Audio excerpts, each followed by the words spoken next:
Hey everyone, and welcome back to Action for Assange. Much to discuss, which is crazy since we're in just like this weird holding period that we're always kind of in. We're in a perpetual state of wait in this case. I tell you, it's exhausting. Sleepy's here too, by the way, in the back. Hey, everybody. There he is, Sleepy Josh. Andrew was gonna come. He has a. I think that guy might have like the worst luck ever. I'm pretty sure. He does. Yeah, it's always something like, and not like little somethings.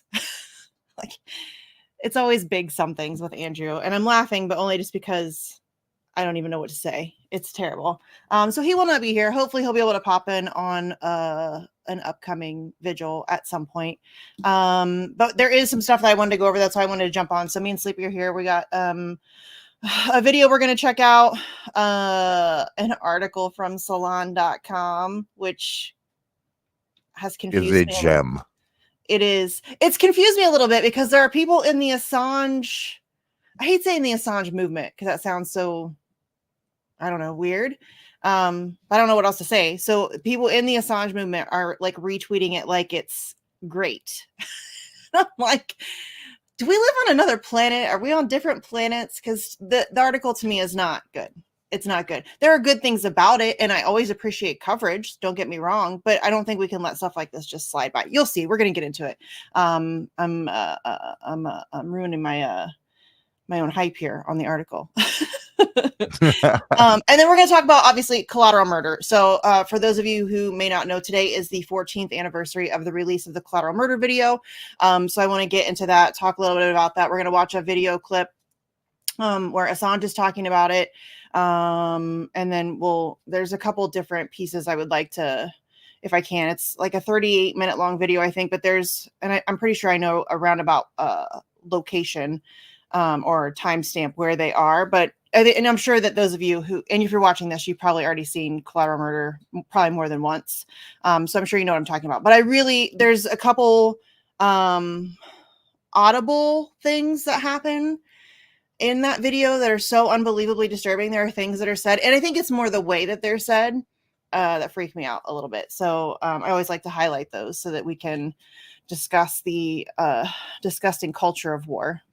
It's mind-blowing. So yeah, but first let's do numbers. So I think, and I just did it this way for this week, but before we were doing how many days since Craig Murray had been released, how many days since, Daniel Hale was arrested, Daniel Hale was sentenced, all of that stuff. And it was getting very cluttered. And like the Craig Murray thing has been a fair distance, a fair amount of time has distanced us from that event. So I think I just want to break it down a little bit and just focus it on Assange again.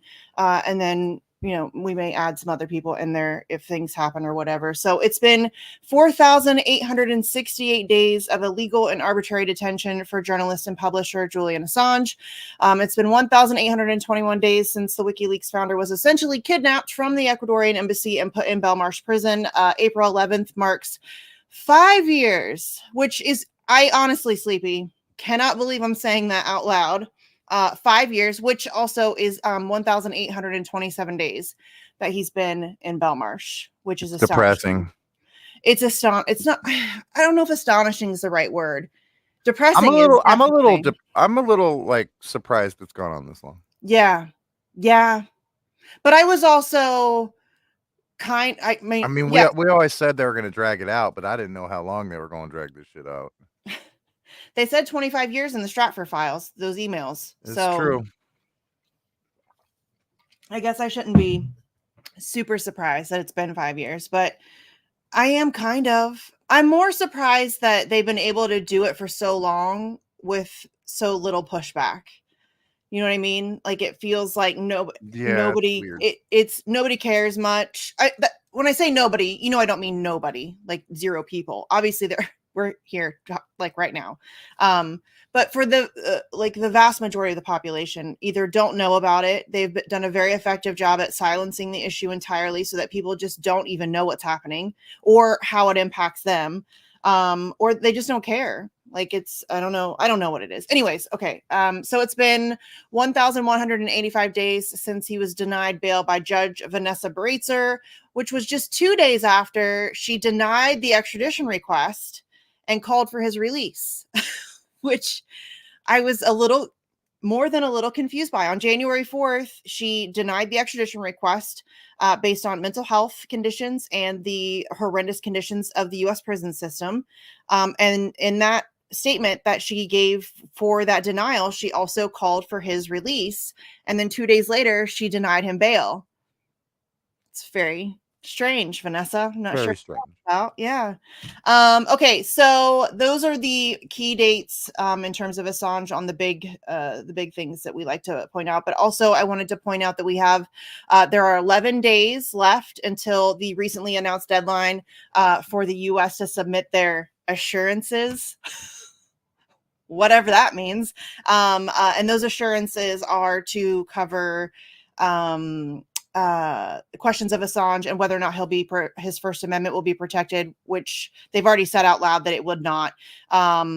Whether or not he would be treated differently because he's not an American citizen, and the issue of the death penalty. They want that taken off the table, which they can say and then go back on quite easily. So, Yeah, they just have to add. They just have to add, like, add new charges. yeah.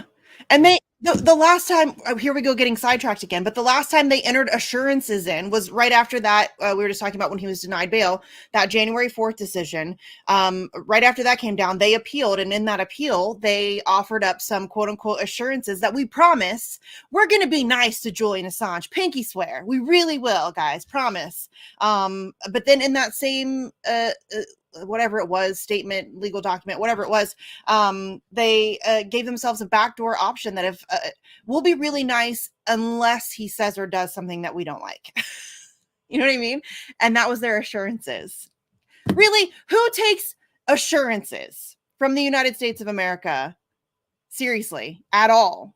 Does anybody on planet Earth think that they are actually going to stand by something they say ever? Do they No. ever? I mean, I guess when Biden said nothing will fundamentally change, he was telling the truth. So, I mean, I guess I do tell the truth sometimes. Come on, guys. Assurances. It's silly.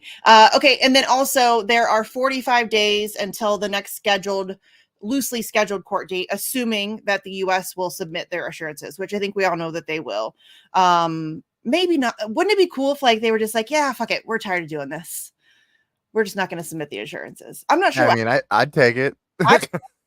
Absolutely. I honestly think, guys, I think that they are trying to figure out a way to back out of this while also saving face. I think that they can't appear to have lost. Do you know what I mean?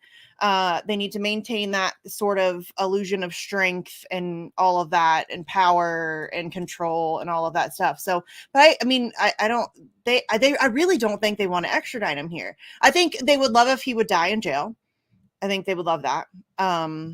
But I think that if that's not going to happen, I think that they would really just like to wash their hands of it at this point. It's become, I think we've reached that like critical mass where there's enough people now that care about it that if they do bring him here, it's going to cause problems for them. And I just don't think that they really want to go through all that. I don't think they want to open those cans of worms. So anyways, those are the numbers that I did for today. Again, I don't mean to like, I'm not like, oh, fuck Craig Murray. You know what I mean? Like, that's not what I'm doing. I wanted to clean it up a little bit. It felt like we were getting really in the weeds, trying to talk about Joshua Schulte and Daniel Hale and Craig Murray and Reality Winner and Chelsea Manning and Jeremy Hammond, and trying to give numbers for all of these people, all of which are extremely important. But I just wanted to kind of bare bones it and just try to like get a feel for where we're at. And then maybe we need to start a David McBride counter. He should be getting his sentencing soon. There's been some weird delays and stuff like that, but he's facing, I think, is it 40 years? Is that right, Sleepy? Is it 40? Something like that. No, I get them all mixed up in my head. I want to say it's 40. But we should try to get him on a vigil too. Oh, and also when we did the court decision, the non-decision decision, when we did the early morning live stream, and that amazing guy was outside on the megaphone, and I was like, we need to get that guy on this show. I'm in touch with him. So yeah, I'm gonna he's not like super tech savvy. Hello, my guy. Did we just become best friends? So he was a little worried about that. And I told him it's super easy. It's just like a link. So we're going to get it all figured out. I'm going to work around his schedule as much as I possibly can. Because I don't care. I just want to talk to him. So that should be coming soon. I mean, worst case, we can always record it.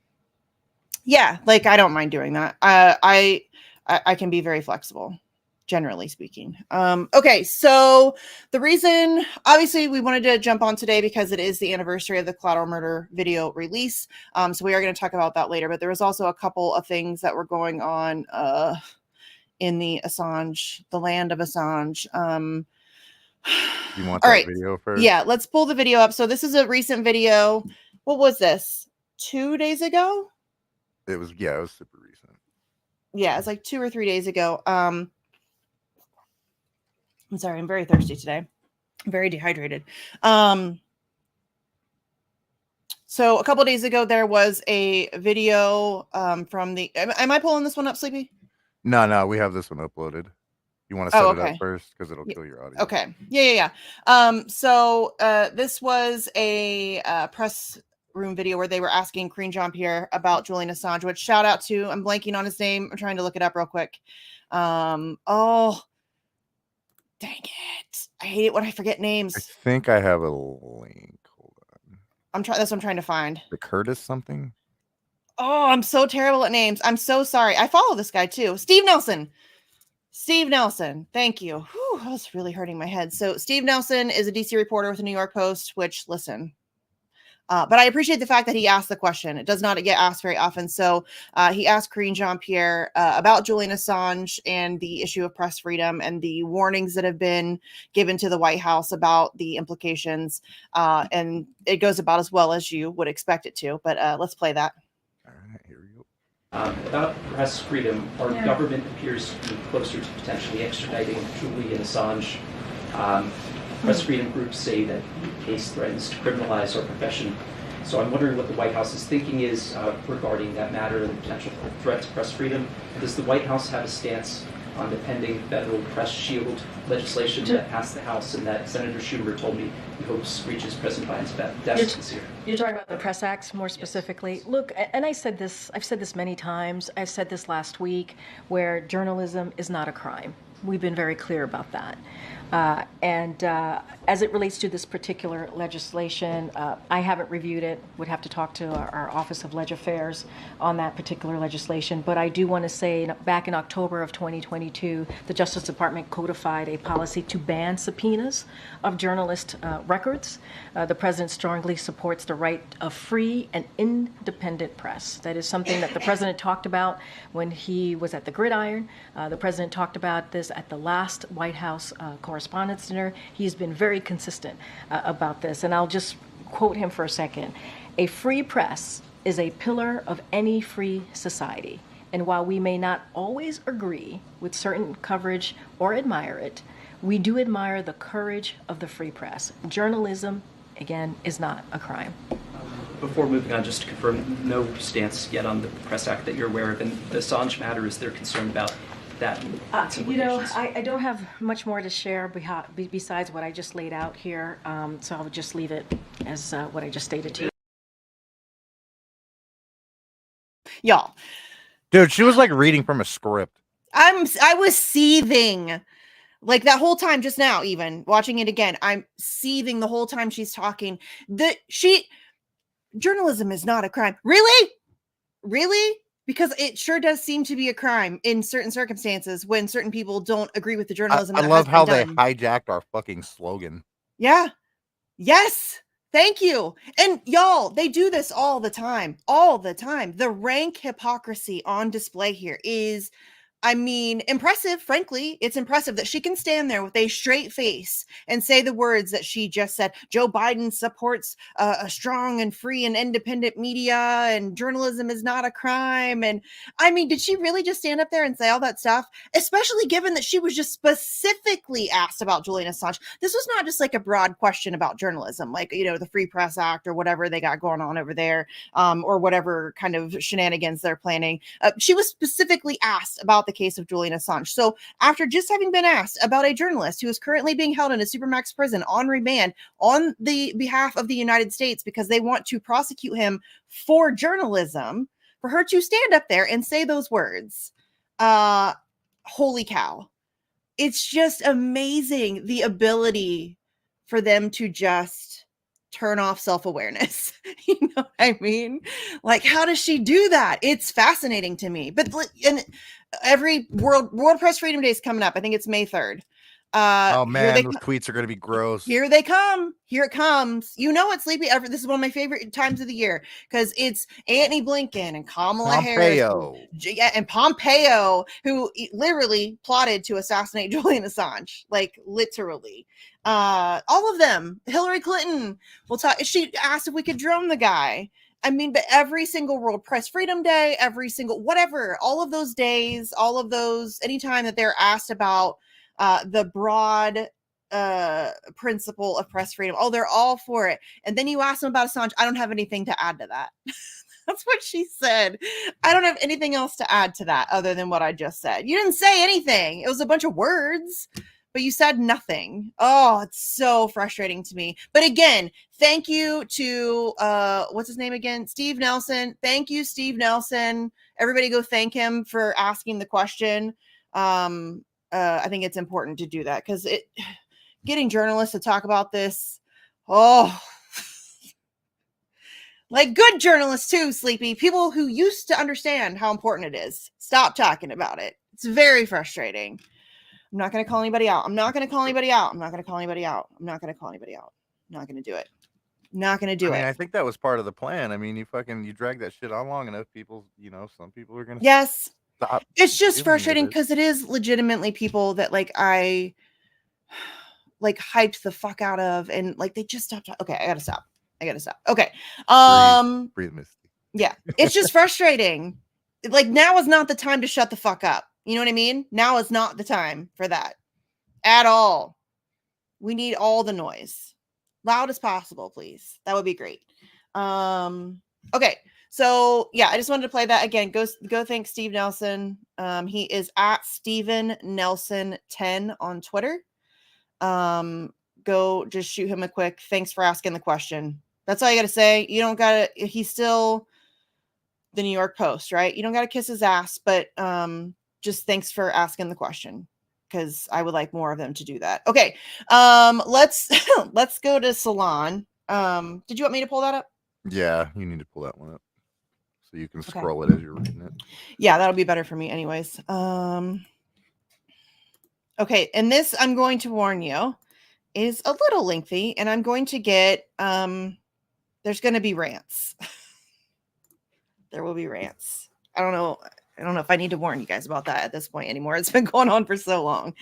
But there you have it. You've been warned. Okay, this is from Brian Karam. Karam?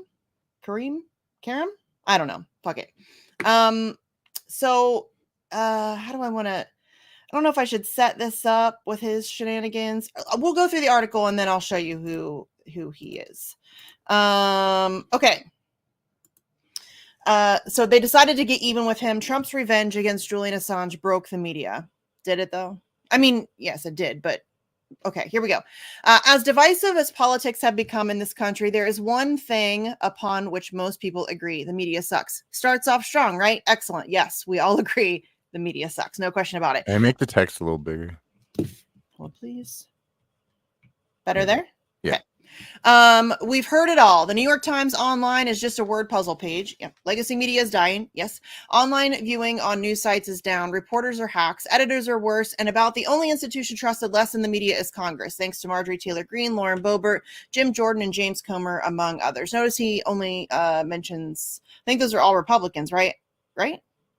I believe so. I think so. I'm not super familiar with James Comer. At least I'm shit at names. It's not ringing a bell. I think I've heard it, but I don't know. Well, at least he starts up as bias at the beginning. Yes.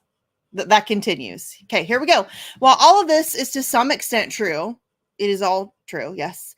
You've got to wonder why we got there. Did big media bosses suddenly decide they'd be shills for no reason? No, fuckface. They were bots. for no reason. He acts as if there's like not billions of dollars being spent to control media. It's a real mystery. It must be Donald Trump. Or was there something else involved? I'll cut to the chase. Politicians from all walks of life denigrate journalists. They may cheer for a single report they agree with, but will turn and lambast the same reporter or publication when they do not. It is politicians, particularly every president since Ronald Reagan, who are responsible for the decline of the press. So it's all politicians are mean to journalists, and that's why journalists suck. Last week in the White House briefing room, the Biden administration rallied for Evan Gershkovich, a Wall Street Journal reporter charged in Russia with espionage, who has spent a year in prison because he did his job in Putin's Russia. I love that it's Putin's Russia. The AP reported in January there are more than 300 journalists jailed around the world for simply doing their job. There's probably more. There's definitely more. Across the globe, more and more reporters are being jailed and killed. We are called the quote-unquote fake media, propagandists, and idiots, because you are. On the left, we are called enablers who engage in false equivalency. From the right, we are called libtards, communists, fascists, and the quote mainstream liberal media, end quote. In the meantime, various media organizations have reported that at least 77 members of the press have died trying to cover the war in Gaza since it began last October. It's more than that. Those are cases of literally shooting the messenger. Metaphorically, our audience long ago settled on blaming us for the news they did not like. Members of governments do this and get people questioning reality. Their goal is deflection and deception. They want you to blame us so you don't call them into question. Every government does it. Some do it better than others.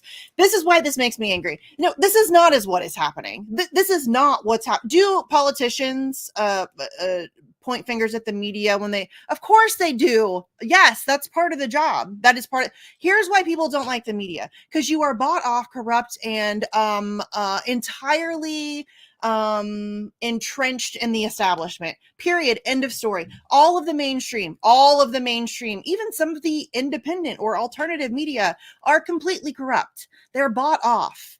And it is so unbelievably apparent and obvious that it is embarrassing that he is pretending as if the reason why people don't trust or the media is because politicians told them to not trust the media. No. Do you have sleepy, y'all?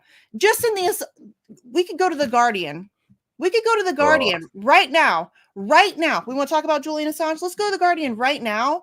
And I have it pulled up. This is from Tuesday, the 27th of November, 2018, where our good friend Luke Harding wrote an article in The Guardian talking about Paul Manafort visiting Julian Assange in the Ecuadorian embassy. He even goes so far as to invent a whole ass outfit that Paul Manafort supposedly wore to visit the most famous political prisoner on planet Earth in the most surveilled building on planet Earth. And somehow there's no video evidence of him ever going there. He never signed in. There's no witnesses ever saw Paul Manafort coming to the Ecuadorian embassy. This is why people don't trust the media. Weapons of mass destruction. That's why people don't trust the media. You guys are corrupt. You get your information from the people you're supposed to be holding accountable. You're propagandists. You're nothing but stenographers. You just write what you're told to write.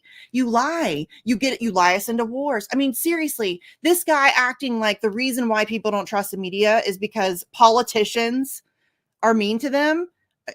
What? Insane. That's not the case, sir. You are delusional. Okay. So he continues, of course, here we go. Ready? Russia is great at this. And he's discussing the deflection and deception. The politicians want you to blame the media so that you're not calling them into question. Well, you're supposed to be calling them into question. That's your job, my guy. You're supposed to be calling them into question. You do not. You run cover for them. Okay. Anyway. Okay. He continues, Russia is great at this. So is North Korea, and so is every tin-horn dictator and second-class banana republic on the planet. But one country has led the way. One country has provided the blueprint for everything done across the globe to journalists, the United States. He's absolutely correct there. No question about it. People keep trying to pretend like it's Russia or North Korea is so terrible or whatever.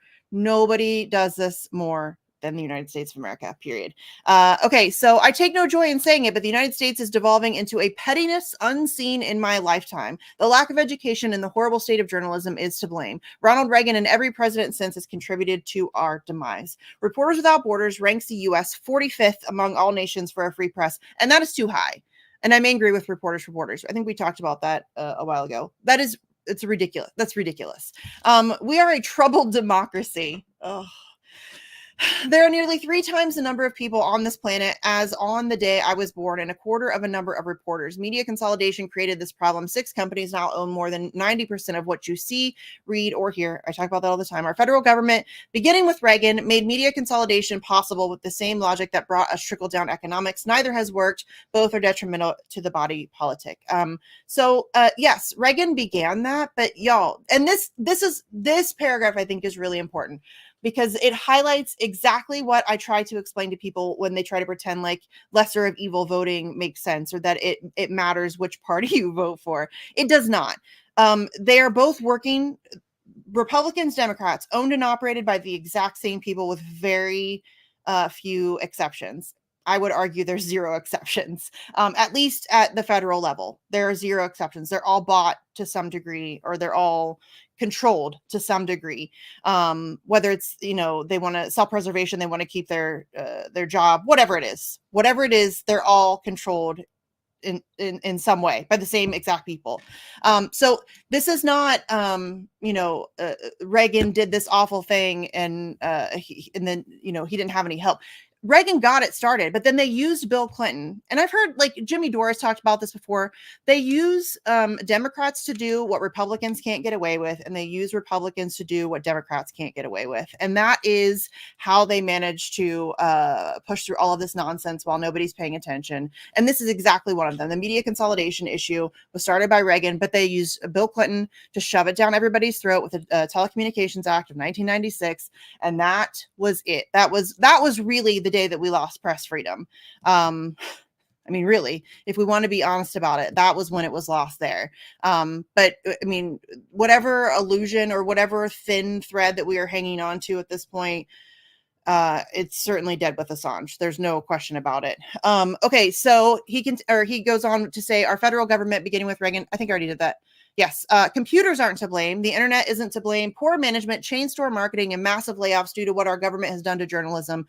Those are the causes of our problem. While the current presidential administration has often cheered the free press from the podium of the Brady briefing room, and while President Joe Biden himself has many times said he supports us, he has also contributed to our demise. Yes.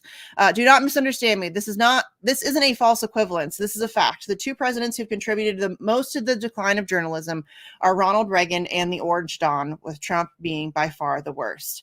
I don't know if I agree with that. I mean, what was that thing that Clinton signed? What was it again? The Telecommunications Act of 1996. I would say that's arguably the worst thing that's happened to journalism. I would say that's my opinion. But then also to ignore the fact that it was Barack Obama who went after more whistleblowers and journalists with the Espionage Act than all other presidents combined. We're just going to forget about that part. We're just going to forget about the fact that it was under him that the whole thing with Assange was open up to begin with. We're just going to ignore that part too. Are we just going to, I mean, seriously. This is such a gross piece. Yes. It's so obviously partisan and revisionist and ridiculous, frankly. Well, I mean, again, he only put stuff in here that is favorable to Democrats. Yeah. That's it. I mean, he pushes back. Look, like both, this is a one-party system. They all hate the fucking press. Yes. And they're all, y'all, again, that's what I'm trying to say. They're all owned and operated by the same people. They all hate their secrets being exposed. They don't like a free press. And none of them give a shit. None of them care about this. Joe Biden doesn't care. Donald Trump doesn't care. None of them care. Barack Obama would have went after Julian Assange if he wasn't absolutely legacy obsessed. He was legacy obsessed. He didn't want to be known as the president that destroyed the First Amendment. And I don't blame him. Trump has no issue with that. He doesn't care. He doesn't care. He's used to being the heel, right? Like, that's what he does. That's the role he's always played. He's fine with that role. He doesn't care. I mean, that's his jam. Paid. Yeah. I mean, it's just this whole, and the idea that people don't like and trust journalists and the mainstream media because like Donald Trump was mean to Jim Acosta is so fucking stupid. I can't even wrap my head around that logic. To just completely ignore the reality of the fact that our mainstream media is 100% corporate controlled. 100%. I mean, listen, WikiLeaks, the guy that he's supposedly defending here, which we're going to talk about him defending Assange, because no. But seriously, the idea that, I don't know, This guy out here pretending like we I don't like I love media. I love this next bit about, you know. Here, let's get into it. Because I want to go through this whole thing because there's several things that jumped out at me. And again, because people are gonna come at me, oh my god, I can't believe you're complaining. At least he covered it. Okay, sure, but I'm also not down to just let these douche canoes stroll up in and act like they've always been on the right side of this, and then skew the issue, manipulate people, rewrite history, rewrite reality, confuse people. No, we're not doing that. We worked far too hard to get this issue in front of people to allow this douche canoe to come in and be like, no, Trump's mean to Jim Acosta. That's the problem. It's mean tweets. You know what I mean? I'm not down for that. We're not doing that. Sorry, not doing it. Okay, so he continues, but even as Biden continues to speak about busting up monopolies, not once has he indicated the need to do so when it comes to newspapers, television, radio, or social media. And while Biden asks us to remember Gershkovich, who is remembering Julian Assange, me, have been for years, lots of people for years. Again, we're going to talk about who this guy is and things that he has said about Julian Assange in just a moment. Russia has changed Gershkovich with espionage. The American government has charged Assange for nearly the same thing. And in less than a week, he'll have been in prison for 5 years without ever coming to trial. Assange went to prison. Jump in anytime you want, Sleepy, by the way. Assange went to prison for actions former Attorney General Eric Holder said were similar to those taken when the New York Times and the Washington Post published the Pentagon Papers. Publishing the secrets of government is what we should be in the business of doing. Today we publish swill because we cannot get anything better, lest we risk going to prison. So what happened before they jailed him? Because it was swill then too. Yes. They act like it's only been swill since Assange has been locked up. That ain't the fucking case. Assange no, it is not. Wouldn't have had to make WikiLeaks if the media was doing their fucking job to begin with. Exactly. Thank you. And instead, the media does the opposite of what it's supposed to do and just regurgitates what they're told to publish by people in power. I mean, again, weapons of mass destruction, anybody? Really? Like this next little part is the part that pisses me off. All right, like here we go. Just whitewashing the shit out of Yes. Biden's part in this. Yes. Okay, here we go. That's what Assange did. The Obama administration, of which Biden was a part, decided not to prosecute Assange for what he did. The lunatic Trump changed that. Nothing is more indicative of the need to make sure that Donald Trump never gets back in office than what his weaponized Department of Justice did to Assange. Biden could have dropped the fucking charges. Yeah. On day one. Why the fuck doesn't he see this guy is a turd, dude? Yes. And listen, again, it is absolutely under Donald J. Trump. Assange or Trump supporters, I need you to hear me, please. Don't shut your brain off because this is uncomfortable for you. But it was under your guy that Julian Assange was arrested. It was under your guy that he was spied on in the Ecuadorian embassy. And it was under your guy that plots to assassinate or kidnap him were developed. That was under Donald J. Trump. You need to absorb that information and deal with it. So many Trump supporters still trying to pretend like that's not reality. Oh, he's going to get back in and pardon him. I'm like, what the? You're dumb. He didn't do Why it did he last have time. him Why would he do arrested it this in the time? first place? If he was going to pardon him, just don't arrest him. Yeah, It's really my favorite is it's not his fault that he didn't know what he was doing and he surrounded himself with the wrong people and blah blah blah. Like he ain't gonna do that again? Yes, he's useless and he knows what he's doing. The idea, come on, you guys. The idea, you really don't understand that he's just part of the system. He's just really you think somebody who's not okayed by people in power just becomes president? You think that happens? Of course it does not. It does not. It's absurd that people, grown adults, still think that he became president based on votes. Oh, that's some funny shit. Okay. So here we go. Quote, people understand what Julian did. This is Gabriel, his brother. He published information that embarrassed the United States government. They decided to get even with him. Not just get even with him, also use him as the warning. He's been turned into the warning shot. Human Rights Watch, also on my shit list, noted the importance of the Assange case when it first came to light nearly 15 years ago. Quote, this is a signature moment for freedom of expression and information in both the U.S. and abroad. This is Dinah Pokempner. She's general counsel at HRW. Prosecuting WikiLeaks for publishing leaked documents would set a terrible precedent that will be eagerly grasped by other governments, particularly those with a record of trying to muzzle legitimate political reporting. Yeah, like the United States. Yes, it will also be used by other countries to do the exact same thing, which is fucked up that we're going to open that opportunity globally. But again, this is just trying to deflect away. Well, other countries are now going to do this terrible thing that we're doing. Stop it. The DOJ under Donald Trump pursued Assange. That was predictable after Trump decided to tear down and undo everything done during the Obama administration. Yeah, you mean like going after it down? He wouldn't have charged him because the whole thing was developed under fucking Obama to begin with. Yes. So his whitewashing is gross. Yes. Again, also, Barack Obama went after more journalists and whistleblowers with the Espionage Act than all other presidents combined. Stop it. Pretending like Obama, so he did all these amazing things for press freedom and Trump had to just tear it all down. That is not the case. That's not what happened. He laid the groundwork for him to come in and finish the fucking job. That's they had like a whole task force set up to like try to figure out how they could actually go after Assange. And it not damage his legacy. And they couldn't figure it out because of the New York Times problem. And so they left it for Trump. And Trump was selected and got in there and did the horrible thing that I think most people would not want to do. And he has no problem doing those types of things. So, but Assange has spent more time in prison under the Biden administration than he did during the Trump administration. He sits in a dank cell in England while he fights extradition to the United States. His brother said that it is having a serious effect on him. He's 52, but he looks much older. After visiting Assange in prison on the 9th of May 2019, Nils Melzer, the United Nations Special Rapporteur on Torture and Other Cruel, Inhuman, or Degrading Treatment or Punishment, concluded that, quote, in addition to physical ailments, Mr. Assange showed all symptoms typical for prolonged exposure to psychological torture, including extreme stress, chronic anxiety, and intense psychological trauma, end quote. We've talked about all this stuff. I can kind of skip through all of that. It is a slow torture.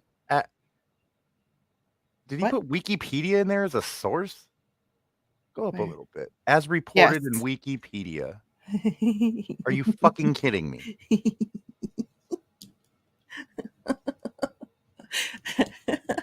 I just fucking can't with this dude. I didn't even catch that. That's funny.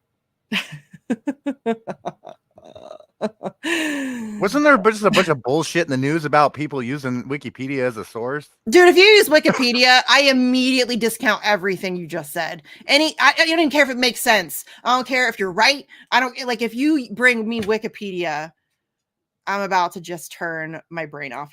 I'm not interested anymore. Like they're so discredited. Like it's just not. It's like using the National Enquirer at this point. You know what I mean? No, thank you. No, thank you. Okay. So blah, blah, blah, blah, blah, blah.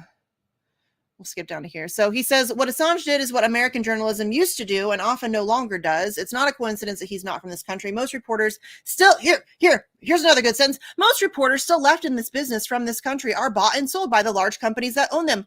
But it's Trump's fault that everybody hates you, right? It's not that you're bought and sold by the large companies that own you. This dude has no fucking self-awareness, does you he? Just dismissed your entire argument before. You just crushed it with that sentence right there. This is why nobody likes mainstream press. That is, I would say, arguably that is the number one reason. Everybody knows you're bought. Everybody knows it. We all know it. Your segments are sponsored by Boeing and Pfizer and whoever the hell else has bought and sold you. So yes, that's why people don't like you. It has nothing to do with Trump being mean to the media. Nothing at all. Zero. Nobody liked you before. Nobody liked you before.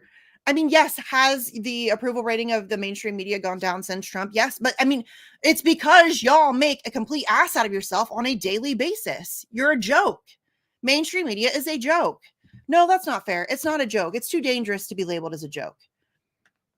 Because it's, in my opinion, I've said this many times, I think that mainstream media is one of the greatest threats that we face. in this country and around the globe, period.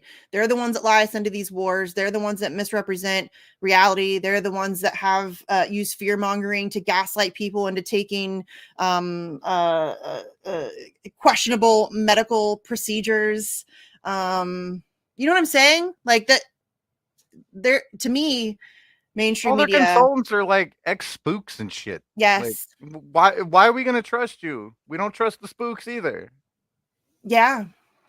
Yes, but it's Trump. It's Trump's fault that we don't like the media, apparently. Reagan and Trump, guys. That's the only problem with the media. Really. Promise. Okay. Yeah, I seem to remember once we went to like 300 companies or 600 companies doing news to like 7. Yeah. And I think it's probably consolidated even further. Those are old figures. Yeah, for sure. It was more mergers. Disney is fucking huge, dude. Yeah, for sure. I think there's definitely been further consolidation. There's no question about it. It's terrifying. I mean, it's I think everybody's seen it at this point. The Sinclair Broadcasting, like the mashup that they did, where that shit was creepy. All the local news stations, like that shows you how deep it runs. It's not just national press. It's not just CNN and Fox News and MSNBC. It is, your local Fox affiliate, your, Fox 28 or whatever you got in your neighborhood. You know what I'm saying? Like it goes all the way down. And I don't think people recognize like how deep it runs. Everything, all of it. And then it's conspiracy. They're paid by the same people. Like, yes, they're all owned by the same people. They play ball or they don't have a job. Yes. And that's what, when I say that they nearly have full control over the narrative, I mean it. Like, we're very close to like having not a clue in the world what's going on because they have full control over everything. It gets, so terrifying to me. Okay. So whatever else you think of Assange, his actions and what he's being prosecuted for were acts of journalism that used to be commonplace and are now extinct. The US government hounds him because at the end of the day, our government doesn't want its dirty little or big secrets aired. I'm sorry. The Australian Parliament, several members of Congress, the German Chancellor, and others across the world have pleaded with the US government to drop its case against him. I've asked repeatedly, many times, for a statement from the DOJ about the case. I doubt this. I've never received an answer. If he has, great. Thank you for doing it. But based on what I'm about to show you, I don't think that this guy did. So he says the White House merely refers you to the DOJ. Quote, it's up to the Attorney General to decide. End quote. We're always told. In the meantime, freedom suffers. Every conspiracy theory gains ground with our government's action against Assange and its lack of transparency with the public, whether a conspiracy actually exists or not. Every scream of quote unquote deep state gets traction due to the same. And more importantly, our government, as many have pointed out, is providing the template by which authoritarians around the world justify their actions against truth seekers and fact tellers. With each passing day that Assange spends in prison, it should be clear to everyone free speech is dying. No shit. We live in a world of rising authoritarianism. If Joe Biden cares about free speech and the press as much as he claims, we all know Trump doesn't care and in fact wants to eliminate any criticism against him. Why? Israel doesn't, and Joe Biden doesn't. He doesn't. He loves it. He likes uses the ratings. Them. He uses he refers to them as just ratings. Yes, he loves it. Are you joking? Trump loves that shit. He loves it. It's okay. Anyways, then he should speak out and urge Merrick Garland to drop the case against Julian Assange. He's speaking there about Biden. Don't expect that to happen before the election, unless it becomes clear that a high-profile trial of Assange during the election season would hurt Biden's chances of re-election. Of course, the government could also drag its feet and keep Assange from its family until after the election, so the story gets little or no attention from corporate media. That is how free speech and perhaps Julian Assange will die. Misunderstood, mostly forgotten, loathed, and feared. It's all about controlling the message. Welcome aboard, buddy. This guy, okay, here we go. This Brian guy. Brian Krim? I really don't know. I really don't care. This guy, I tried to see how many times he has talked about Assange or covered Assange. This is the only article I could find, this one that we just read. It's the only, listen, I didn't look super hard. Like I didn't go deep diving or anything, but I did look, and it's the only one that I can find. This guy, okay? But he's also had some things to say about Julian Assange, so let's take a look at that. Oh, I guess you guys probably don't want to see my DMs. So here it is. Is that big enough, Sleepy? I'd make it a little bit bigger. Okay. That's good. Okay. So this obviously he retweeted his own article with the caption, "Politicians, their goal is deflection and deception. They want you to blame us so you don't call them into question. Every government does it. Some do it better than others." So he quoted himself from his article. This is from April 4th, the day that the article came out. The press stinks. Trump and most presidents are the reason why. Their goal is deflection and deception. So he just, again, quoted himself, the same quote. This is from February 20th of 2020. He's talking about the supposed pardon that was offered by Rohrabacher, and he just basically is saying that Trump is claiming that he didn't know. Here we go. Rosenstein in private speech talks Assange cybersecurity China. So this is just he's reporting on Rosenstein going to have conversations, I assume, with Trump. And these are my favorite. Okay, so here's one from March 13th. I'm told that Prime Minister, he's talking about Anthony Albanese. Are you actually going to answer? What's the answer to what Biden says about Assange? And these two are my favorite. This is a response to somebody. You missed my point. I'm not on the Assange bandwagon. Far from it. And then this one from April 12th, 2019, the day after Julian Assange was arrested, kidnapped. He said, "I do not call Assange a journalist. What I call him, I cannot repeat politely." Well, I know what I call this motherfucker. So this guy is now pretending that he's a long supporter of Assange. He's asked the White House several times to comment on the situation, and that journalism is not a crime, and what Assange did was journalism. But the day after he was kidnapped from the Ecuadorian embassy, he was saying very specifically, very clearly, that Julian Assange, in his opinion, is not a journalist, and in fact, what he wants to call him, he cannot say politely. Well, Brian is a fuckboy. Yes. So, that might not be polite either, but, go fuck yourself, propaganda. I'm not a very polite person. So. I'm not either. There's a new article out from Maynard James Keenan, the lead singer of Tool. And he was talking about how he's weird and stuff like that. And he was talking, like, comparing himself to Ryan Gosling. And he said, yeah, Ryan Gosling's a nice guy. And he's like, I'm not a nice guy. I'm weird and I'm uncomfortable in my skin. And I'm like, that's me. I'm not a nice person. I'm weird and uncomfortable in my skin. I mean, I am nice, though. I get that. Generally speaking. I'm not always nice, but I can be nice if I like you. So yeah, Brian sucks. And I don't know why people thought that was a good article. It's a shit article. I mean, it's all like, it's literally just like shitting on Trump, basically. It's most. It is. You know what it is? It's exactly, what did he call it? Deflection and something. Yes. What was it? He wants to pretend to care about Assange so you'll hate Trump a little more. Okay. Yes. I already hated Trump. I don't need help with that. Yes. If you're going to talk about Assange, talk about fucking Assange. You don't have to bring up all this other bullshit. Yes. I wish that I could remember the exact. Oh, he tweeted it, didn't he? Ball sacks. This guy's a turd. Their goal is deflection and deception. That's Brian's goal. That was projection. What Brian did there, that's projection. They want you to blame Trump so that you're not paying attention to what the fuck Biden's doing or has not done. Or the fact that the media, the fact that the media sucking balls has nothing to do with Donald Trump. Zero to do with Donald Trump. The media was garbage long before Donald Trump, period. Decades. End of story. Yes. Decades. Yes. Decades. We don't like you because you're corrupt, you're bought off, you're a propagandist, you are a stenographer to power, you're dangerous. That's why we don't like you. It has nothing to do with Donald Trump, period. I don't give two flying fucks what Donald Trump has to say about literally anything.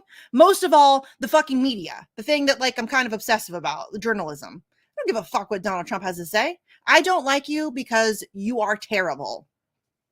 How about that?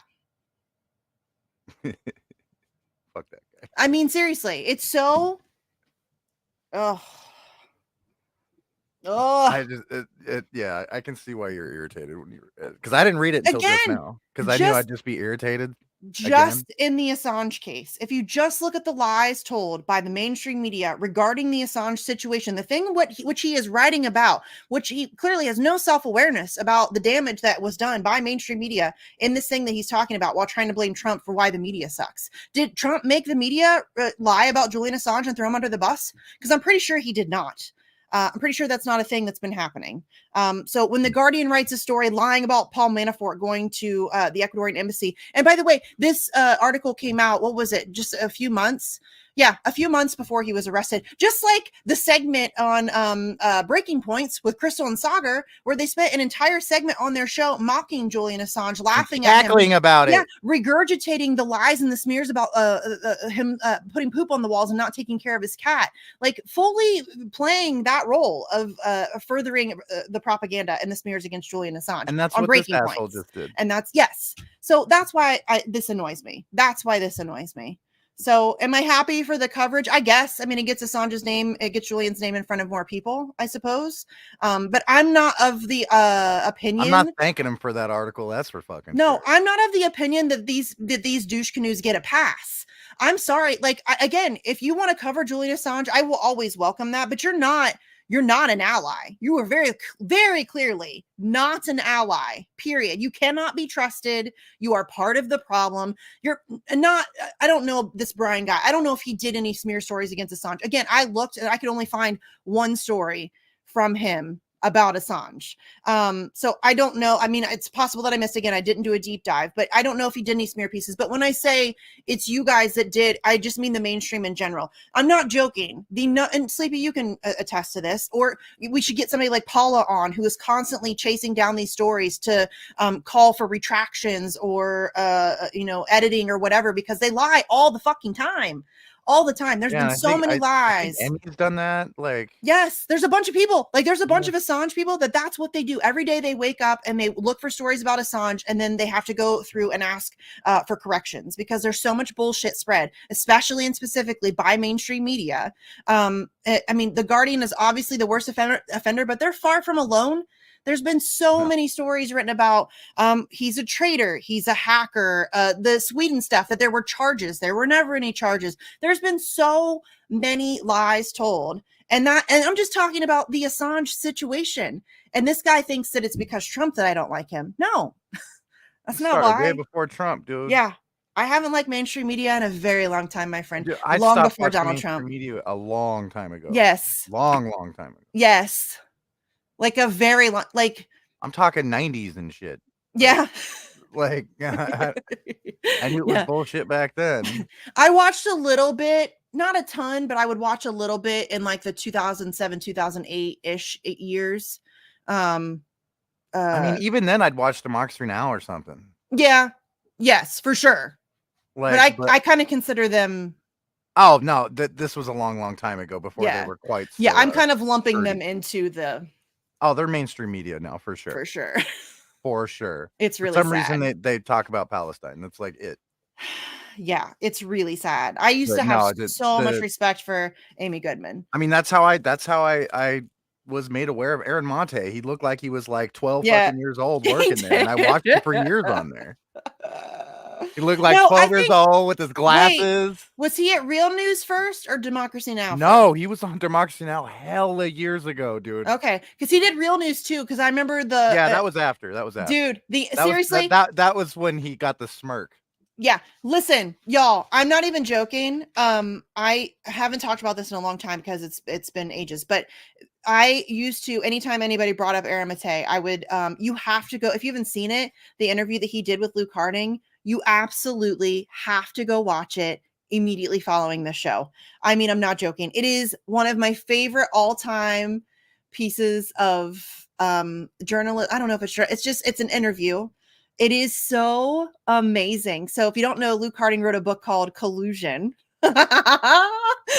About what you would think it's about, but there's no evidence of collusion presented in his book called Collusion, and the interview is so unbelievably awkward, and Aaron keeps pushing him, okay, but like, where's the evidence for collusion? And Luke Harding like freaks out, and then he rage quits, like he just quits in the middle of the interview. It's so good. And then Aaron gets a little smirk on his face. Yeah, it's to this day. This was probably like a long time ago now. 17, maybe 2018, something like that, maybe.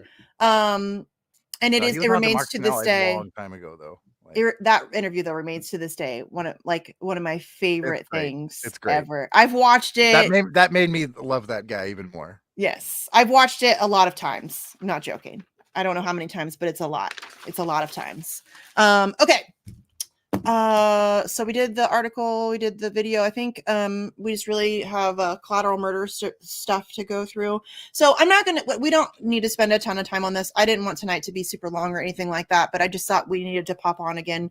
It is the 14-year anniversary of the release of the collateral murder video. And that's significant. It's depressing to me. It's so depressing to me because imagine how different things would be right now if we had taken that seriously and demanded accountability and actually stood with Chelsea Manning and Julian Assange and fought for, not doing war crimes. Yeah. I mean, that would be a good start. We could start there. No more war crimes. I feel like that's a good start. Yeah. Stop bombing everyone on fucking Earth, maybe. Yeah. Stop slaughtering civilians. It's just like it depresses me that it's like the Snowden stuff. Snowden revealed all of these things that were being done to spy on us, and nobody cared. It's just gotten worse since then. And it's really depressing to me that we don't stand with our truth tellers in real time, like when we need to. Yeah, it's always like decades later. Yeah.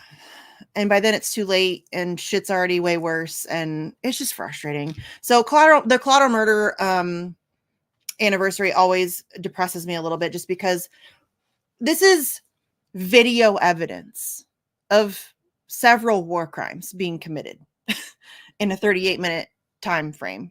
And not to mention, two of the people that were killed were fucking journalists, dude. Yes. I mean, there were kids in that van. There were kids in the van for the double tap. Everybody keeps talking about double taps because apparently this guy saw a couple journalists laying on the ground next to cameras and shit. He tried to swoop them up. Yeah, he was trying to help. He just happened to drive. These guys were killing journalists and acting like it was a civilians. Video game. Yeah. No. Okay. So let's. Do you want me to pull up the collateral murder? Yeah, you'll have to do that one. Okay. Let's do this one. Oh, come on, pop-ups. The following content may contain graphic or violent imagery. You think? Okay. So for those of you who are unfamiliar with collateral murder, we're not going to play the whole thing. Obviously, it's 38 minutes long, but we're just going to play. There's this thing here. Sleepy, you said the first 5 minutes is pretty good. Yeah, 5-6 minutes. Okay, so although the Department of Defense guy, or whoever the hell he is, I hate this guy. Yeah, well, I mean, yes, but I think let him talk, right? Let him make his excuses. People can see how ridiculous it is for themselves. But I just wanted to play a little bit of this has Assange talking about it. We can pause and talk throughout, and then if I'm pretty sure it'll be.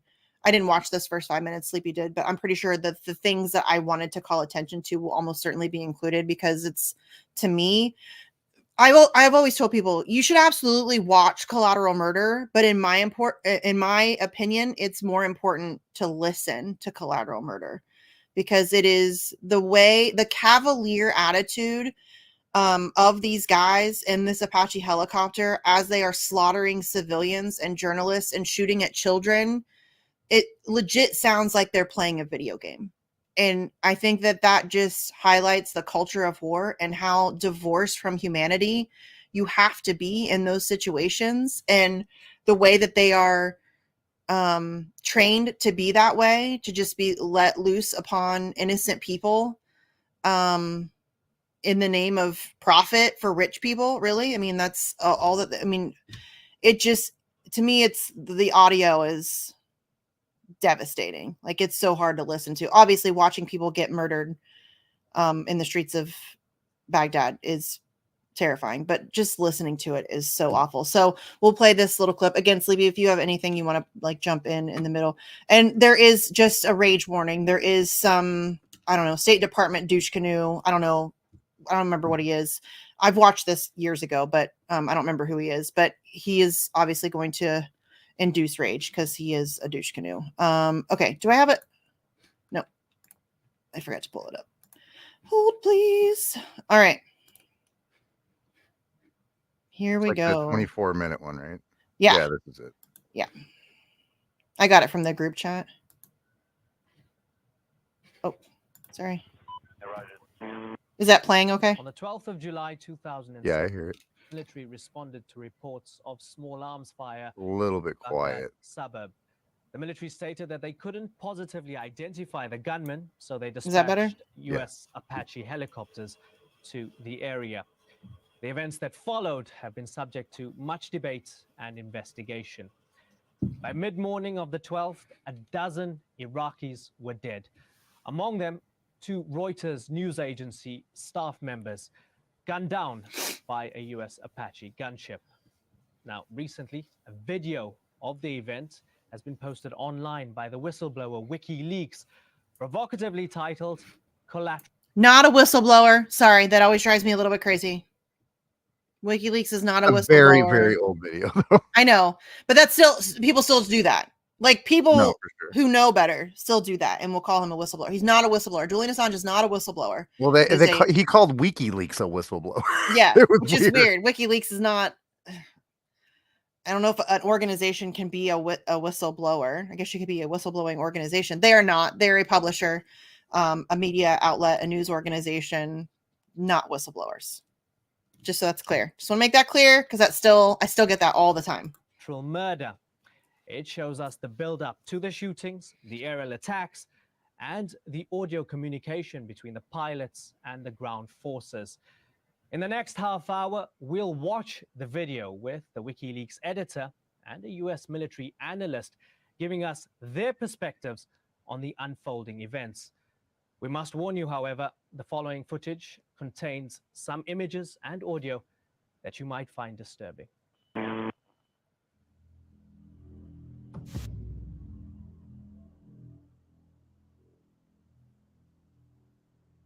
Wait a second. He won an award for journalism? He's not a journalist. Right? Dude's won dozens of awards for journalism. Just saying. This event has gained a lot of attention because this was video and it's very easy for people to see what's going on and to have faith that in somehow this is a true representation. It's not too complex. There's no language barriers for visual material. You guys just drove over a body. Yeah. We released the policies behind this material as far back as 2007. I'd say that's a fairly accurate assessment so far. The classified US military policies. We have been doing things surrounding these events for a number of years. Oh, it's their fault for bringing their kids to a battle. That's right. As we get more resources. Did you just hear what they said?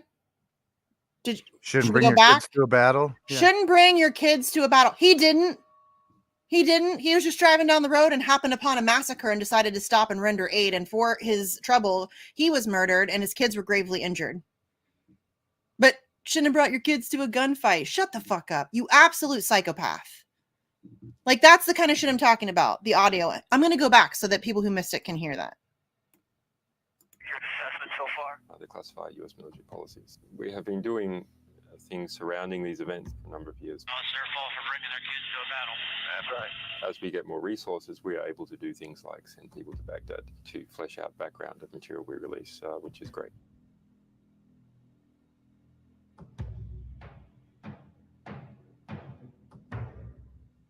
Cato Institute. Well, I think, of course. We have the luxury of looking back at it and from the comfort of our own, seats. Roger. I just estimate there's about 20 of them. When you're out in the battle, of course, you're being confronted, especially in a guerrilla war where you don't know exactly who the enemy is.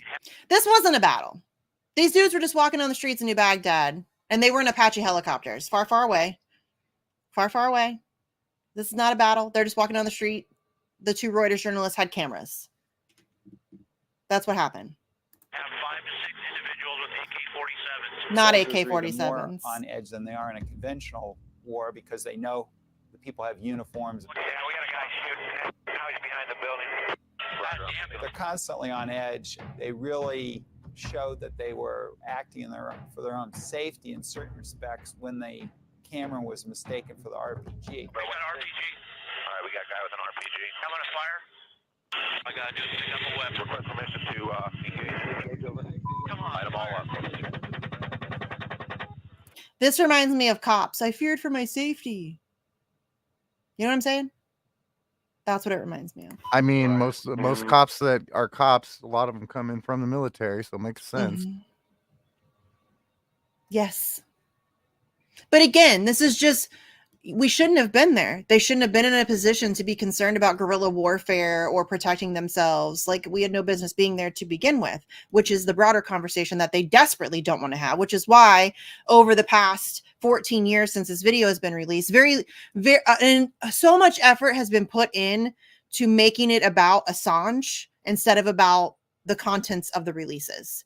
Nobody talks about what was revealed in WikiLeaks. Nobody. It's always about Julian Assange is a traitor. Julian Assange is a hacker. Julian Assange is a rapist. Julian Assange is a Russian. Whatever they got to do to keep the conversation off of, hey, this guy revealed some really awful war crimes. Some of the worst things I've ever read about: rape, torture, murders of entire families, and then cover-ups. Hey, we got to bomb this building because we just murdered this entire family and we got to cover this shit up. Can somebody please bomb this building for us? I mean, that's the kind of shit that we're talking about. And again, none of those conversations are had because most of it has been focused on Assange as a person, which is very intentional.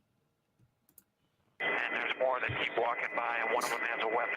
So what you are seeing here is the gun camera footage from the Apache helicopter, US Apache helicopter, circling around New Baghdad. The helicopter was called in to the general vicinity at 9:50 a.m. after there was a reportage of small arms fire. There's no report in our records of that hitting US troops. And most importantly, there was no positive identification. That is, the location and description of the individual was never established. So there cannot be any allegation sustained that the particular people that this Apache helicopter will go on to attack were known to be people who had been previously shooting on US forces. And open courtyard. Certainly journalists are going to go in, interview people from the other side and that sort of thing. It's still unclear if they were hanging out with insurgents, and if they are, then I think they have to be. He's victim blaming. Yup. Well, they shouldn't have been hanging out with those insurgents. They're journalists. They're there to do journalism, to talk to people, to get pictures, to embed themselves. Like, that's what journalists are supposed to do. And they were out in the fucking open. Yes. Yeah. Oh, this guy. Oh. Be more careful. This is the problem with war, especially guerrilla warfare, is that you don't know who's friend, foe, or neutral. And so if journalists are with the insurgents... So just kill everybody. Just kill everybody. We can't tell. So we'll just kill everybody. That's essentially what he's saying. The trouble with war is that you can't differentiate who's the enemy. So we're just going to kill everybody. That's basically what he's saying. That's not how this works, my guy. In a situation like this, then they're probably really endangering their lives. Hotel 26, Crazy Horse 1-8, have individuals with weapons. 4 radio. Rio Bears 1-4. Yep, he's got a weapon too. You see a couple AK-47s. I do see the actual RPG, which was not mistaken. Here is an individual who has something that is long, that may be a rifle, may be a rocket-propelled grenade launcher. It may be something else. It may be a camera tripod. It may be a bit of building equipment. We don't know. Request permission to engage. Roger that. We have no personnel east of our position, so you are free to engage over. All right, we'll be engaging. Roger, go ahead. I can't get them now because they're behind that building. But now they're going to find out that the camera, the guy they think has the RPG. He's got an RPG. And they get very panicked, and they're very ambitious to fire at this point because the RPG is capable of knocking down the helicopter. All right, we got a guy with an RPG. I'm going to fire. Hold on, let's come around. Once again, you could see at this angle how maybe that could be confused with someone attempting to fire an RPG. But nonetheless, the permission to kill all those people was asked for before this event and was granted before this event. Yeah, we got a guy shooting. Now he's behind the building. God damn it. Coming around. negative. He was right in front of the Brad. When these helicopters were circling, they were repeatedly circled around, so it wasn't just one time around. They have a 30-millimeter rotating cannon on them, which is just a big Gatling gun. You're clear. All right, firing. Here. Let the state line up. Let me know when you have it. Or shoot. Light them all up. 202 traffic, 260. Come on, fire. Hey, Roger. Keep shoot. Keep shoot. What is being shot is a 30-millimeter. Yeah, by the way, those 30 mil, like, that obliterates a person. I don't mean to be graphic, but that's not fucking round. Yes. I'm trying not to be too blunt. And remember this, they were using depleted uranium, all kinds of shit in here. Yes. Yes. It's terrible. Meter cannon, either explosive or depleted uranium. They're either fragmentation, which is probably what is being used here. They hit the ground and send out fragments. This sweeping hits part of this house, and in fact, there was one woman killed in this house and another person injured.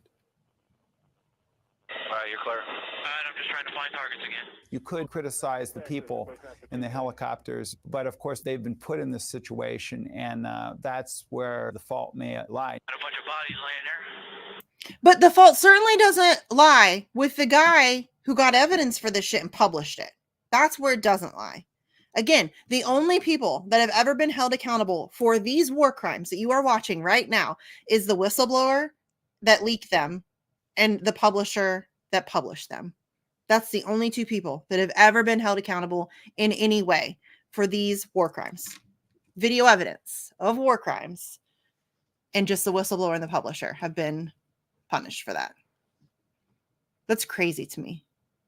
Like, it's crazy to me that everybody's just okay with that. Actual war crimes. And this is just a video. That release was insane, dude. There's so much shit in there. Oh my God. Yeah. The Collateral Murder, I think, gets, obviously because it's video, I think it gets a lot of hype and a lot of attention. Rightfully so. I'm not trying to discount it. It is very striking, obviously. I mean, no joke. When Collateral Murder came out, that changed like everything for me. I was very curious about WikiLeaks. I had heard about them before some of this stuff came out, but I didn't really know much. You know what I mean? I just kind of heard through the grapevine. And then when this came out, watching this, that changed a lot for me. And I think it did for a lot of people. I mean, I don't think we had really ever seen anything like this before. And I think it's incredibly striking. And I mean, it's the first time the U.S. has seen what we do in war since Vietnam. Yeah. Yes.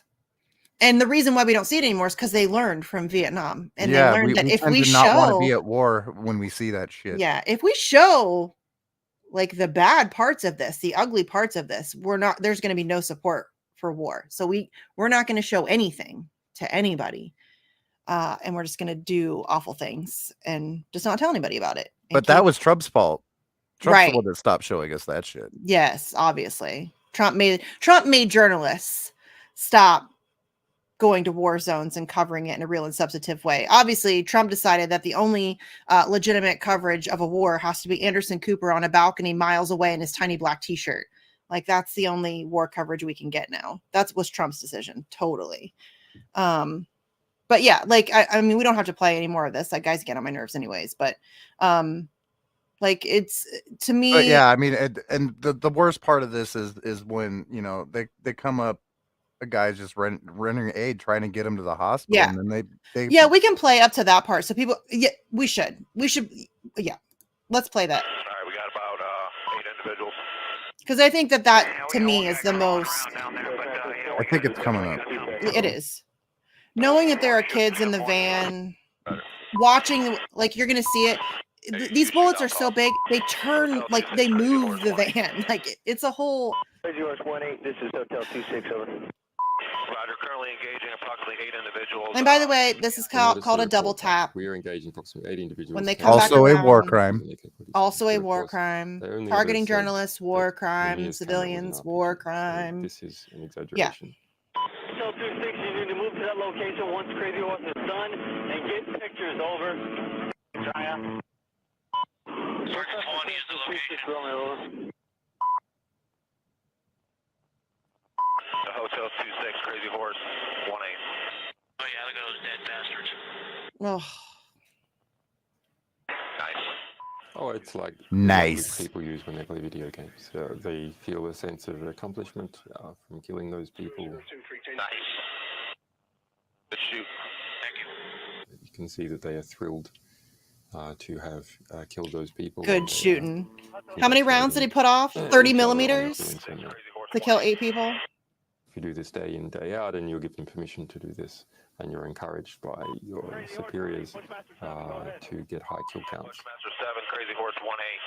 Location of bodies, Mike Bravo, 5458. They've really been desensitized to warfare. I think under combat, when your adrenaline is high and that sort of thing, and you think there may be a potential threat, you're going to err on the side of saving your own life. It's Crazy Horse They're in a 18. fucking helicopter. In front of an open courtyard with a bunch of blue trucks, a bunch of vehicles in the courtyard. Now they're looking for some more targets because they've shot the initial targets and everything has been destroyed except one guy. It's 18. We also have one individual appears to be wounded, trying to crawl away. Now they're focusing on the body. Horrifying. It's moving. Roger, we'll cease fire. We won't shoot anymore. And hoping he'll pick. That's a Reuters journalist, by the way. And so they're. Not that it matters who he is, really. I haven't seen one yet. You guys got that guy crawling right now on the curb? Yeah, I got him. I put 2 rounds near him, and you guys are shooting over there too, so we'll see. But he doesn't pick up a gun, so they're just waiting on him, watching him.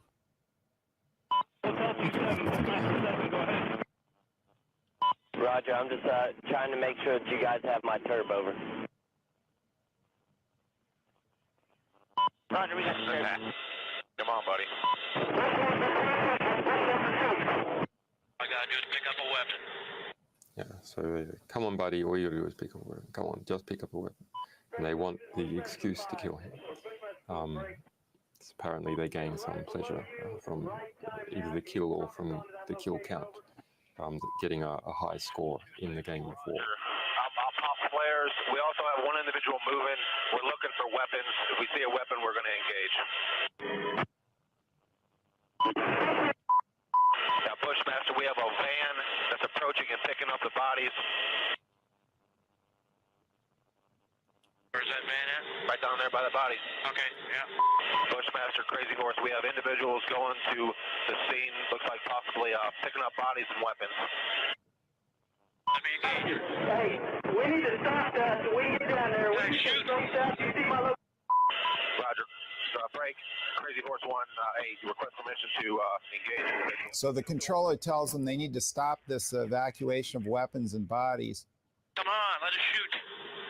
But it looks like the pilots understand that their commander will give the go signal if there is some interaction with weapons. So they seem to have this understanding that if people pick up the wounded, that is enough reason to get permission under the rules of engagement to kill them. Request permission to engage. Also a war crime. Bushmaster 7, Roger. Yes. This is Bushmaster 7, Roger, engage. 1-8, engage. Clear. Come on. Clear. Clear. And you can see that they also deliberately target Saeed, the wounded man, on the ground. Despite their earlier belief that they didn't have the rules of engagement, that the rules of engagement did not permit them to kill Saeed when he was wounded. When he was rescued, suddenly that belief changed. But you can see in this particular image, he is lying on the ground and the people in the van have been separated, but deliberately target and kill him. Again, there are kids in that van. This is why we call it collateral murder.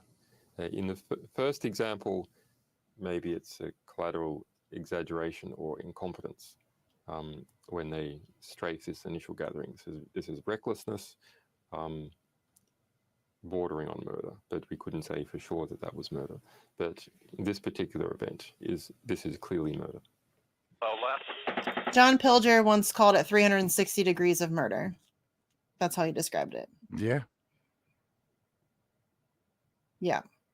Every time I watch that, dude, it's rough. Well, we can probably end this one here, but yeah, I mean, they killed the father. He was trying to save the journalist, and yeah, I think the kids lived through it, but they did live. They were severely injured. There's actually for those of you who are interested in learning about the fallout from this, Ethan McCord is one of the soldiers who came onto the scene after all of this happened. So he was him up, if I remember right. Yes. He's done a couple interviews about it. He hasn't really done anything public in a very long time, but pretty soon after this came out, because when this came out, it like re-traumatized him. He was actually mad about it, that it had been released, because he had to relive it. But then he came out and started talking about how bad it fucked him up and how awful the situation was and what he witnessed, and the kids, and he thought that they were both dead, like they were both severely injured, and he was like the first guy on the scene, and he ended up I think he carried the girl to safety. I think it was a girl and a boy, and he carried the girl to safety. But that fucked him up. And I mean, listen, we wonder why soldiers kill themselves so frequently. I mean, if you were like conditioned to lose your humanity and sent into this place to murder innocent brown people for profit, I don't know how that doesn't fuck you up. You know what I mean? Like, it's even if you're fully brainwashed and completely believe that you're serving your country and that you're doing something good, even if I don't know how this doesn't fuck you up, but I think that there is I don't want to say silent majority, but I think that there is a significant percentage of the veteran population that fully understands now that they were used, that they were essentially turned into terrorists, and that what they were doing was fucked up. And I think that a lot of them just don't know how to contend with that. You know what I mean? I mean, we know that there are some, oh my God, why am I blanking? Danny Scherzen, great example. Abby Martin's boyfriend, Mike Preisner. Yeah. Sorry. I told you I'm bad at names. Adam Kokesh. Yeah, there's tons of examples. Veterans for Peace. I mean, we can talk about, there's tons of veterans who have come to those realizations. I think it is a lot more than have gone public. I think a lot of them just don't want to. They don't want to talk about it. No. Because imagine. I don't want to relive it. I get it. But Jesse Zerwell and I, when we first met Danny Scherzen, and Danny was on my show all the time. Steve used to make fun of me because Danny Scherzen was on my show all the time, because I love Danny. He's fantastic. He's good on so many issues. You can talk to him about anything, and he is like great on like he's just a really good guest for a show, and he's a great dude. And we had him on, and and I feel like I like him because I feel like I can ask him legitimate questions and I don't have to worry about him getting offended. Because there are times that I have questions that might not be all that PR or PC, you know what I mean? Like, it might not be all that, but I don't think he cares. And so, I mean, we even approach that with him. Like, I can't imagine the heaviness of, being brainwashed, because I think you don't enter into the military unless you're A, really poor, or B, you've been brainwashed into thinking that you're, going to go be the superhero protector of your country. You know what I mean? And I can't imagine, especially those people who I think 9/11 was a catalyst for them. I can't imagine enlisting in the military, thinking that you're doing this great thing, living the reality of it, and then coming to the realization that you have been used as a pawn in some disgusting war for profit, that you have murdered people who did nothing to you. so that some billionaire could buy another yacht. Like, that's unbelievably heavy. And I think that a lot of them just don't want to say it out loud. I think that would make it too real for them. And I get it. Like, I get it. And that's why there's such a terrible suicide predicament, epidemic amongst veterans. I think it's, you know what I mean, trying to contend with that. On the plus side, their recruiting numbers suck now. Yeah, good. Don't join the military. I'll say it. Don't. My best friend, like she tried telling me her kid might go to the military when he's an adult. I says, yeah, you should probably try to dissuade him from that. Absolutely not. My little brother wanted to go in the Marines. I spent like 6 months. Like, no, you are not, sir. You are absolutely, that's not a thing you're going to be doing, sir. No. Like, I had to talk him out of it because he bought in hook, line, and sinker. Like, I'm going to be a Marine. I'm going to be, you know what I mean? No. You're going to go kill people for profit. That's what you're going to go do. Yeah. And not even your own profit. I mean, no, not that would make it better, but you're not, yeah, you're going to. That's if you come back. Yeah. You're going to sell your soul to the United States government. You're going to essentially be turned into a terrorist. You're going to go off and murder people so that somebody else can get rich. You're going to be treated like shit. You're going to get paid like shit. There's going to be no, like, yeah, no, it is not a glorious life. No, it's absolutely not. It's not, you're not doing the right thing. You're not doing the brave thing. I mean, this is going to get me in a lot of trouble. People are going to be mad at me for saying this shit, but that's the truth. It's just the truth. And I wish people would say it more. Don't join the military. Do not. I will do everything I can to keep people from joining the military. Big same. Yeah. Like there's a veteran group that does like anti-recruiting stuff. I'm blanking on the name. Shit, what's it called? We talked about it on Facts years ago. I can't remember the name of it. But they're awesome. Like, they go around and do like anti-recruiting, whatever that means. Good for like, them. You know, they go and dissuade people. They go to like high schools because they target high schools, obviously, and they'll go to high schools and talk to them about why you should not join the military. And it's powerful coming from them because they're veterans. And I think that obviously that holds more weight with people. When I say it, I mean, there's gonna be a lot of people that discount it just because I've never served, regardless of whether or not what I'm saying is absolute truth. But I think it holds more weight when it comes from veterans, I think, for sure. But yeah, that's just, it's heavy. So yeah, I would definitely go check out Ethan McCord, watch the interviews that he's done about Collateral Murder. Go watch the entirety of Collateral Murder, and more like, I'm sure most of people watching this have seen it. Show it to other people. Because again, the whole thing has been very Assange focused. And I mean, rightfully so, to some degree. He's the guy that is being tortured to death for this stuff. So, we should be saying his name as often as possible. How I introduce it to people, like when they, like, if someone brings it up, like, or asks me a question or something, I'm like, well, you know what he's being charged for? 9 times out of 10, they say the Hillary Clinton email. Yeah. And so I'm like, no, that's for war crimes. So I'm going to show you something, and then I'll show them Collateral Murder. So yes, it is a powerful short introduction to why they're going after him, because this is what he's being charged with. Like, people keep trying to say it's because of election shit and all. It's not. That's not the charges. Learn the damn charges. Well, that's intentional. And I think they do that on purpose, though. Yeah, that's intentional. 100%, it's intentional. Everything, all of this stuff is very calculated. Everything that they're doing, it's all very calculated. I mean, they had plenty of time to get a game plan together on how to deal with the situation. I think that there's some, I don't think they anticipated the support for Assange growing as much as it has. So, but I don't know.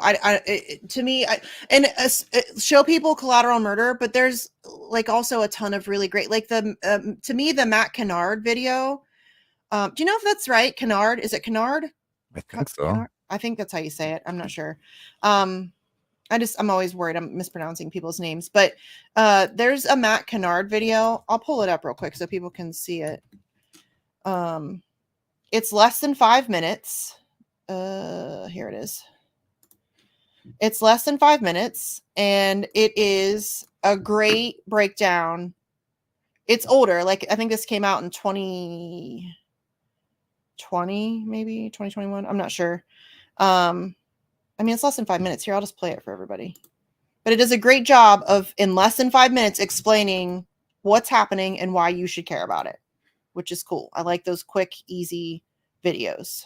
The most powerful country in the world is exerting the right to pluck any foreign citizen, put them in a supermax prison for the rest of their life, merely for publishing information that government doesn't like. That should terrify everyone. For me, and I think many journalists, this is the most important press freedom case in modern history. The legal process in the Assange case has been corrupted from the start. Assange's privileged conversations with his lawyers were spied on by the intelligence agency behind his prosecution, the CIA. They had enlisted UC Global, which was running security for the Ecuadorian embassy in London, to spy on Assange and set up cameras and to have a live feed coming from the Ecuadorian embassy. The chief magistrate in the case, Lady Arbuthnot, her husband is a Tory lord and ex-defence minister. Lady Arbuthnot has personally received financial benefits from partner organisations of the Foreign Office, which in 2018 called Assange a miserable little worm. Her son is vice president of an investment house, which is heavily invested in a cybersecurity company set up by MI5 and GCHQ to stop data leaks. The Home Secretary that certified the initial US extradition request, Sajid Javid, had attended 6 secretive conferences with CIA, NSA officials, organized by a group who has published calls for Assange to be assassinated or taken down. We also revealed that Assange is one of only 2 people held in Belmarsh Maximum Security Prison for violating his bail conditions. Over 20% of the inmates are held for murder, and over 2/3 are held for violent offences. So it's completely irregular that Assange is even being held in that facility. The mainstream media's response to the Assange case has been pitiful. We at Declassified have published 8 investigations now highlighting irregularities, conflicts of interest, and all sorts of worrying developments in this case. Not one has been picked up by the mainstream media. Most mainstream journalists do not see their role as challenging power. They're an accessory to power.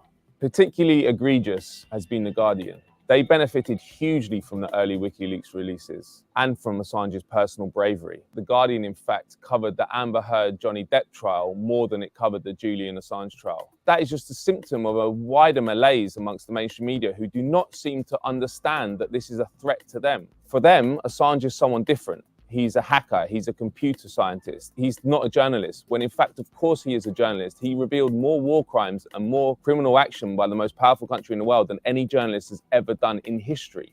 There's no reason this stops with Assange. Assange is being prosecuted mainly under the Espionage Act for things that national security reporters do every day. Talk to sources and get leaks which expose wrongdoing by powerful states. This case criminalizes that. He would be the only journalist or publisher in the Colorado Supermax where he would go. It's closed off to the rest of the world. Inside, the most dangerous inmates are sealed off. You're designing it so the inmates can't see the sky, intentionally. He would spend 23 hours of his day in what is being called a concrete coffin. He'd be allowed out 1 hour a day, shackled, and would have no human contact at all, effectively solitary confinement. What Julian Assange did was actually live up to the ideals that journalism should be about. It's about revealing the criminality of the people who act in our name. And he did it repeatedly and on a scale which had never been done before. There's been 10 years of the most powerful intelligence agencies in the world, in alliance with the media, destroying this man's reputation, destroying every part of his personality. And it's worked. He's an unpopular figure. But the point is, people need to delve under all the propaganda which is entrenched in our system and entrenched in the media and think about what he's done. He exposed war crimes. If we all learn from Assange and actually hold powerful corporations, powerful states to account and reveal their criminality, we might live in a democracy where we know what those who act in our name are really doing. Because at the moment we have a secret state with secret agencies doing things all over the world that no one knows about. And that is how they like it. They don't want us to know what they're doing. Oh yeah, look at those dead bastards. Someone like Assange upsets that whole system. But we should take his inspiration and expose them to the sunlight, which they hate, but which is vital for a real democracy. For me, the great hope in the UK is the growing alternative media scene. The mainstream media is dying, and we shouldn't lament its death. we should look to support new media like Double Down News, like Declassified, which are actually exposing the powerful and revealing stories and narratives which you can't get in the mainstream. Join the future of journalism. Join Double Down News on Patreon. I think that's a great video. It is. It's a good refresher course. Yeah, it's like good for the uninitiated. It is a little dated. There's some information in there that I would maybe change or update. But I think it gets the general point across. I think that for me, when I'm trying to approach somebody who knows very little about it, this video is very good. It's a very good, it's like, not heavy enough to have to absorb a bunch of shit.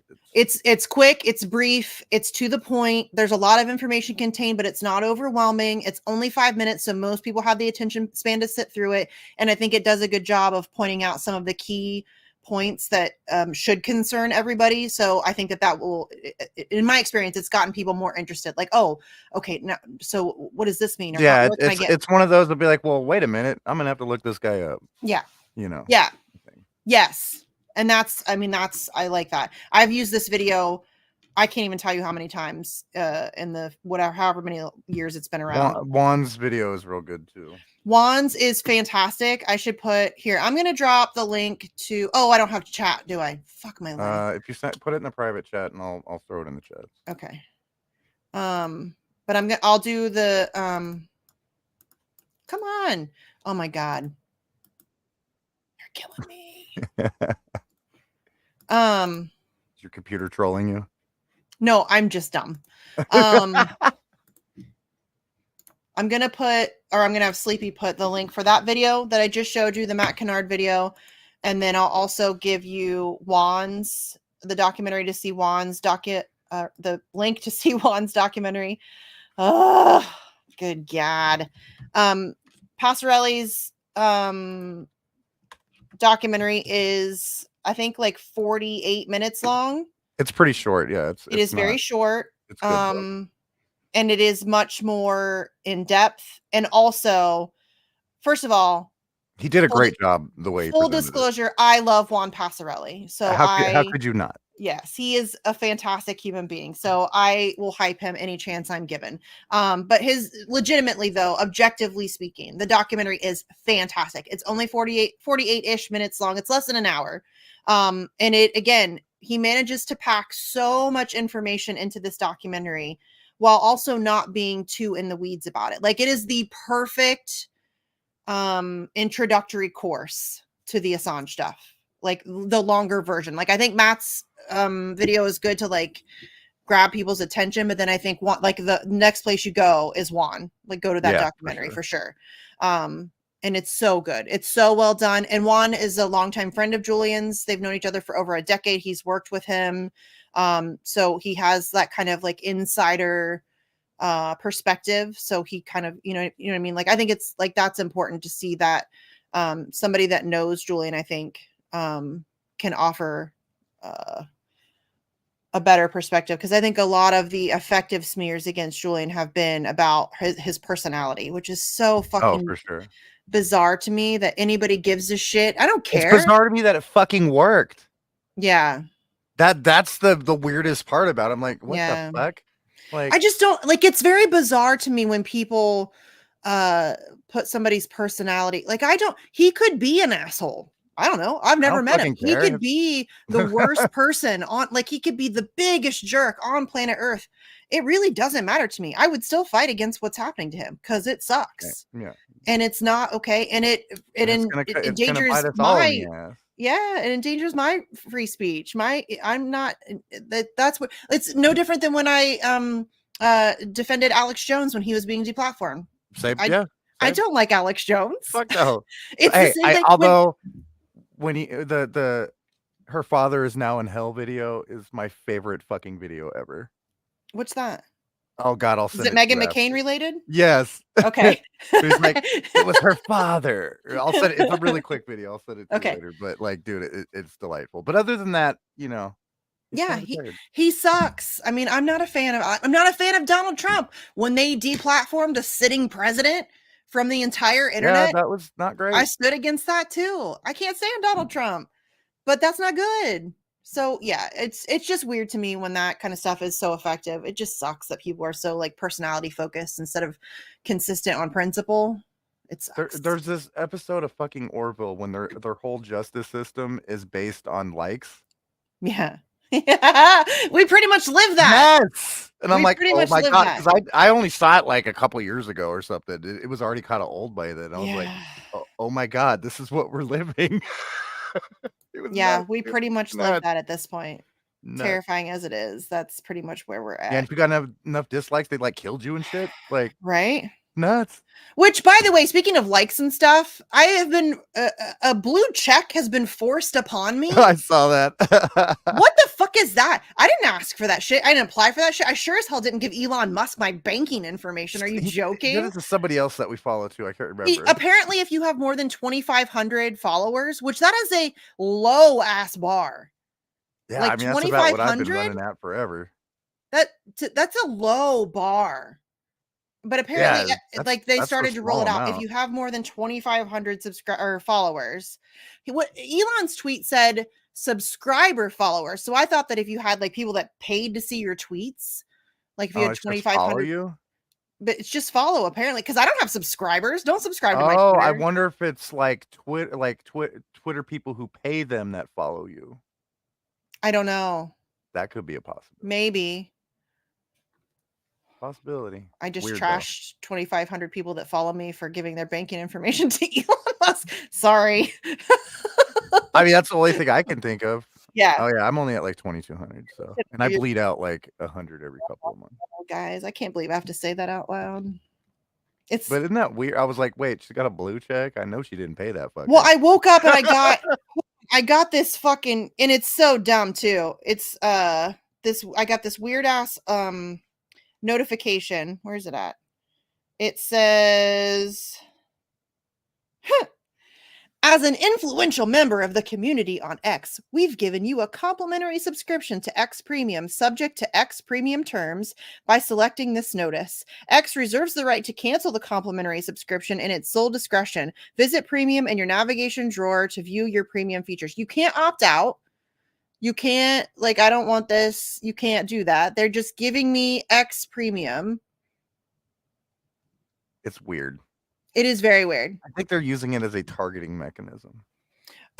Well, for sure. But also I think somebody said something about it might be, I don't know. I don't know the angle. I don't know why they're giving out blue checks like that. Strange. I'm not interested in being a blue check though. So just so everybody knows, that was forced upon me. I did not consent to my blue check. Didn't ask for it. Didn't apply for it. Don't want it. Can't opt out of it though. So there you have that. Thanks very much, Elon. It's probably because people are going to be hating on you about it. That's why. They might be because I mean, I do go after Elon a lot. You did today. I did. Somebody DM me and was like, "Hey, I'm really happy to see that blue check didn't change you." And I was like, "No, I'm still going after Elon." Right. That's not if that was the goal. Like, we'll give her a blue check and maybe she'll be nice. No. I'm sorry. That's You're gonna have to remove me to make me nice. Yeah. Well, I'm sure that's coming at some point. Eventually, I'm sure. Yeah, they'll get around to it at some point. Yeah, by the way, speaking of hypocritical tweets, Mr. Elon Musk is driving me fucking crazy. He continues to 4 hours ago, he tweeted out, "Without freedom of speech, we're all just slaves in the matrix." Another reminder that Elon Musk has still yet to speak on the case against Julian Assange. Not a word. Not a word. He did the single tweet with the poll where he very clearly said, "This is not me expressing an opinion. I'm just curious what people think." And he is still yet to formulate an opinion, apparently, but continues to talk about how much he loves free speech as he continues to censor people on Twitter. As he continues to take shitloads of money from the government. Yes. Bring back Kit Clarenberg, asshole. How about that? Bring back Garland Nixon. How about that? Yeah. Stop censoring people. How about that, Mr. Free Speech? Freedom of speech, not reach. He's so full of shit. He is so full of shit. And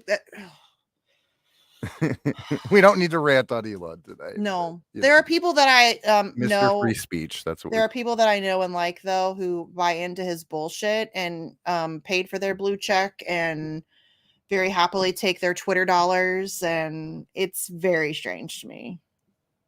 I mean, I know a few that got it just so they could post longer videos and shit, you know. So I mean, I can see a use for some Yeah, people. I get it. For a lot of promoting and stuff, but I wouldn't give that fucker money. No, I'm not interested in the everything app. I don't consent to No, that. I don't. No, they want to be bank. They want to be fucking WeChat. I mean, Whitney Webb is always right, dude, and she's been calling this shit for a long time. And like, Yes, that's exactly what he's trying to turn it into. Is WeChat. Yes, everybody go check out Whitney's reporting on Elon Musk. It is vast. There's a lot of information that Whitney has uncovered and put forth. So don't get overwhelmed. She's very overwhelming. It's a lot of it. Overwhelming. She makes my brain hurt. I'm in awe of her. Like her recall is insane. Yes, that's what I was about to say. Like Max Blumenthal, their ability. Because listen, when they're talking, like I know the things that they're talking about. Like I know and understand the information, but it's difficult for me, and it might just be because my brain is so all over the place. Yes, all the time. It's hard for me to like grab snippets of information when I need them. So it's hard, like it's hard for me to like recall dates and things like that and make connections. I mean, if you gave me an hour to like organize myself, I could present it in an appropriate way. And I know, like, I'm not pretending I know all of the things Whitney knows, but you know what I mean? Like I have some understanding of the things that she's talking about. It's not that I'm dumb or I don't have the information. It's just that I don't have that crazy superhero skill of being able to just recall times, dates, locations, acronyms, the amount of names. Acronyms. Yeah. Forget names. I can't remember names to save my life. I'm terrible at remembering names. I'll remember your face. And all these fucking millions of fucking shady ass shell companies and like she'll just rattle them off, dude. Well, and all of the acronyms, you know what I mean? Like all the WHOs and WEFs. I mean, obviously those are the major ones, but there's so many of them, and she can just pull those. And I just don't have that ability. I wish I did. I'm fascinated by people who are cool like that. I am not one of those people. I just don't have that.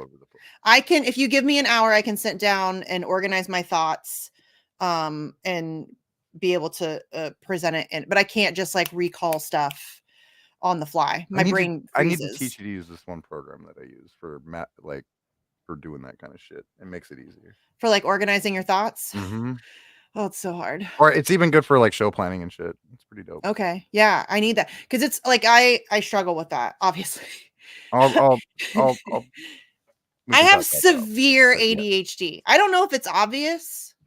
Some people say not it's on obvious. camera, really. Really? Okay, good. You're unless you're doing one of your days where you're like spinning on your chair like a motherfucker. Somebody called me out on somebody sent me the comment on an RBN video. They're like, we really like Misty, but I can't watch her. She just won't stop spinning in her chair. And I'm like, fuck.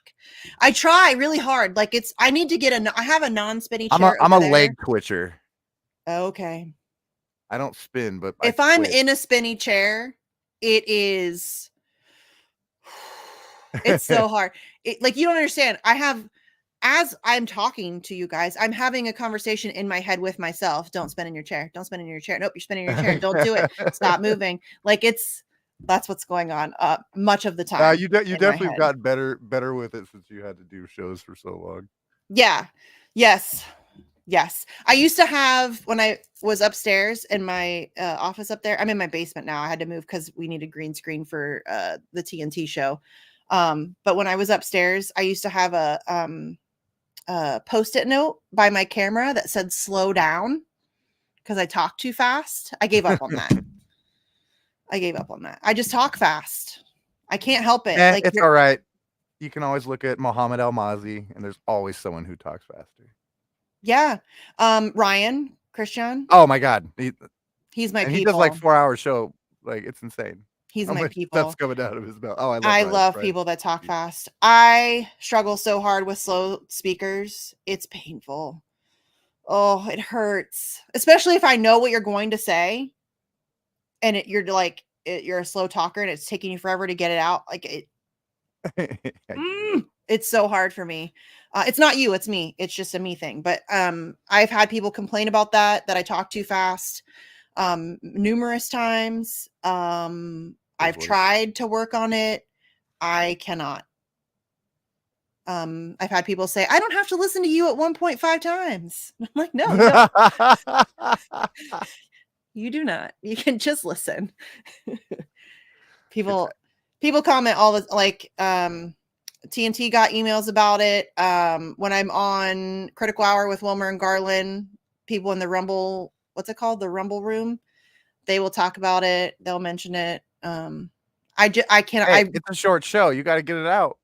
Oh God, Critical Hour. Yeah. Oh, I got 15 minutes. Yeah, that's all I got. 15 minutes. You got to talk fast. Fault lines, Critical Hour, backstory, all of those where it's like 15-minute spots. You either talk fast or you don't get to talk very much at all.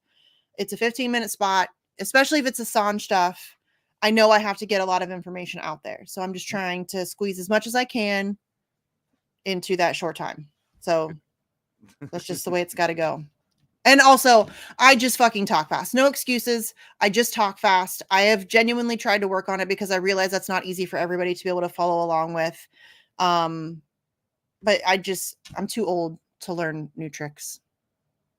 I can't teach old dogs new tricks. Too old for that shit. I've always been a fast talker. I'm a fast walker. I used to be. I'm an incredibly fast walker, but I also worked in restaurants for years, and the faster you walk, the more money you make. So walk fast.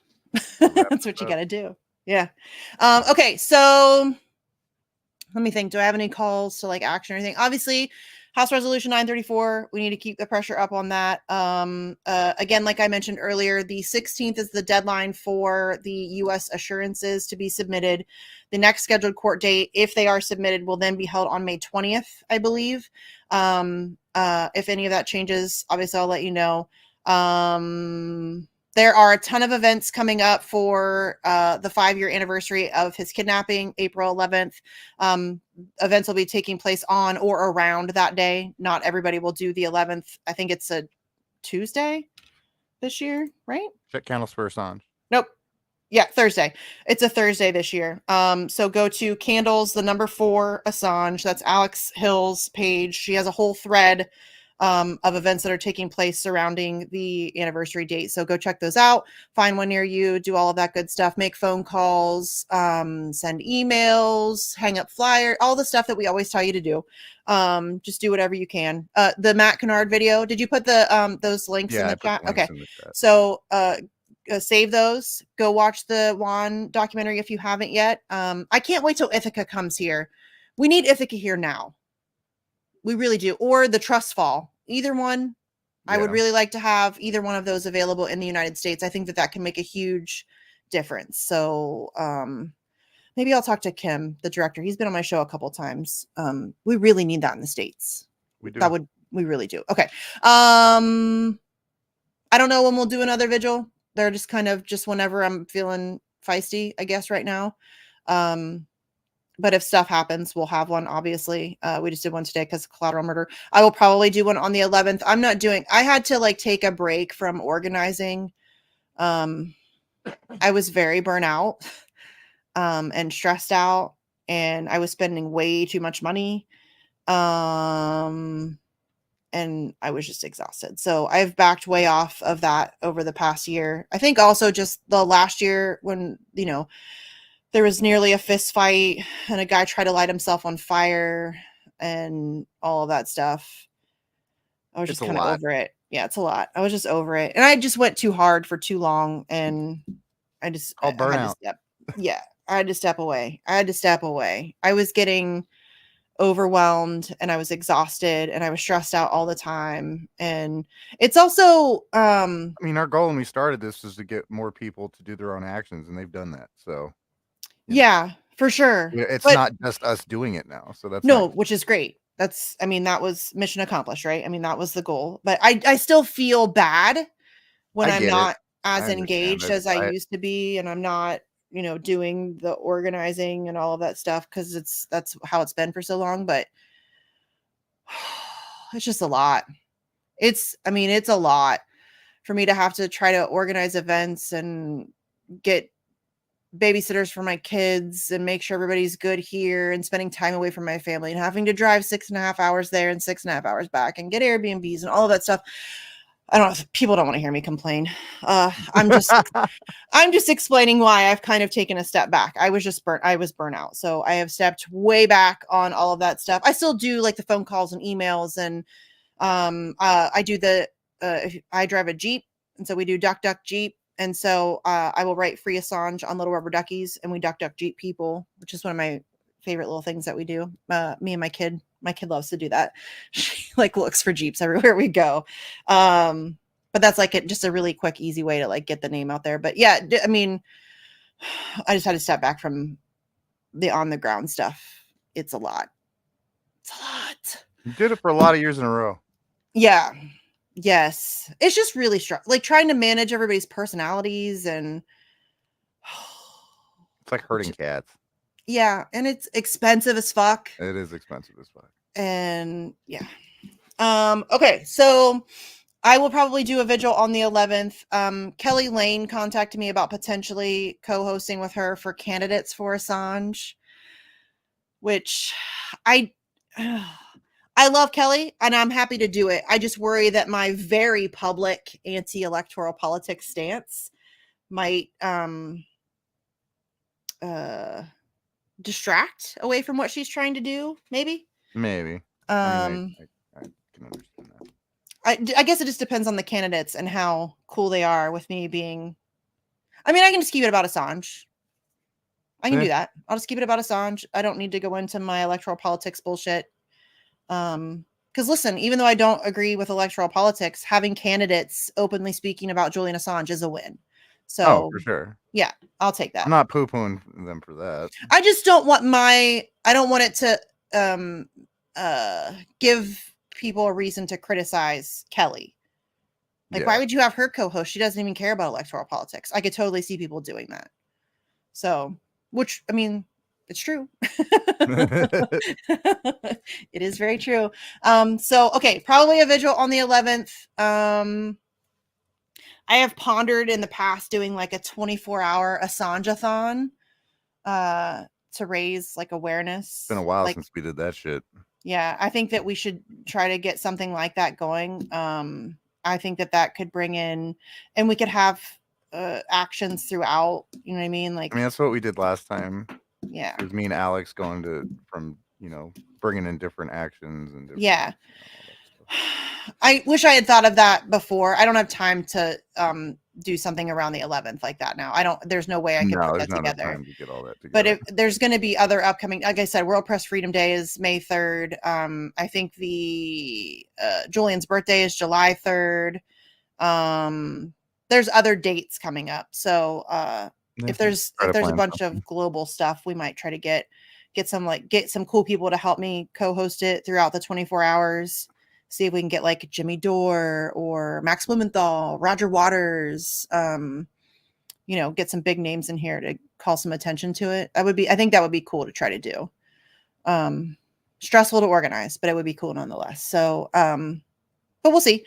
So I would say probably look for a vigil on the 11th. Other than that, I don't know when we'll be back. We don't have a schedule really. We're in a holding pattern right now. There's not a whole lot of news coming out about this. So. No, that's why I just wanted to get it going because it's shit's about to pop off. Yeah, another month. Yeah, well, I mean, it depends. It could just go back into the appeals process, which I think is highly likely. Probably. And the can will get kicked down the road until after the election. But in the meantime, we can still try to make this a issue, like something that people are talking about through the election. We can try to call as much attention to it as we can while people are focused on politics who aren't normally focused on politics. You know what I mean? Yeah.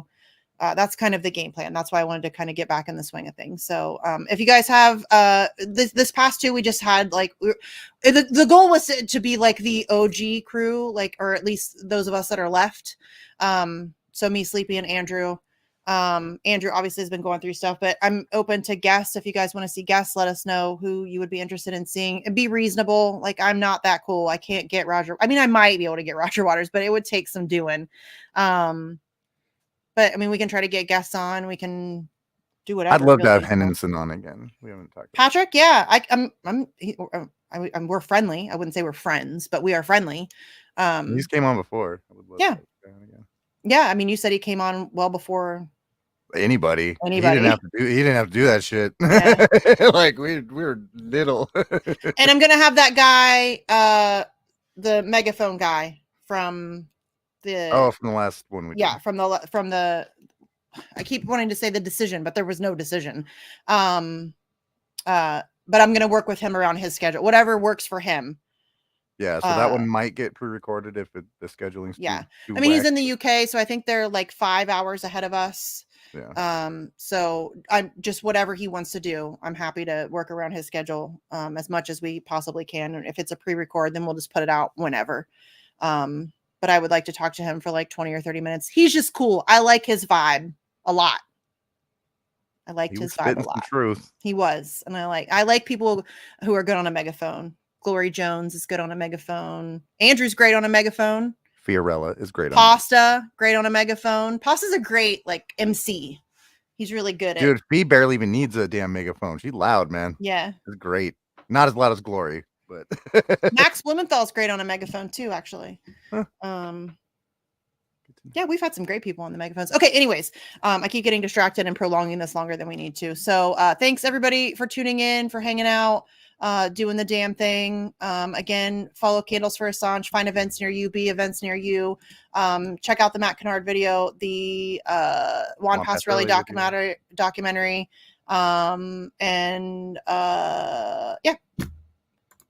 I think that's it. So we will see you next time. Yeah, have a good weekend, everybody. Enjoy the eclipse and the world falling apart during the eclipse, I guess. I don't know, whatever. God, one can only hope. Right?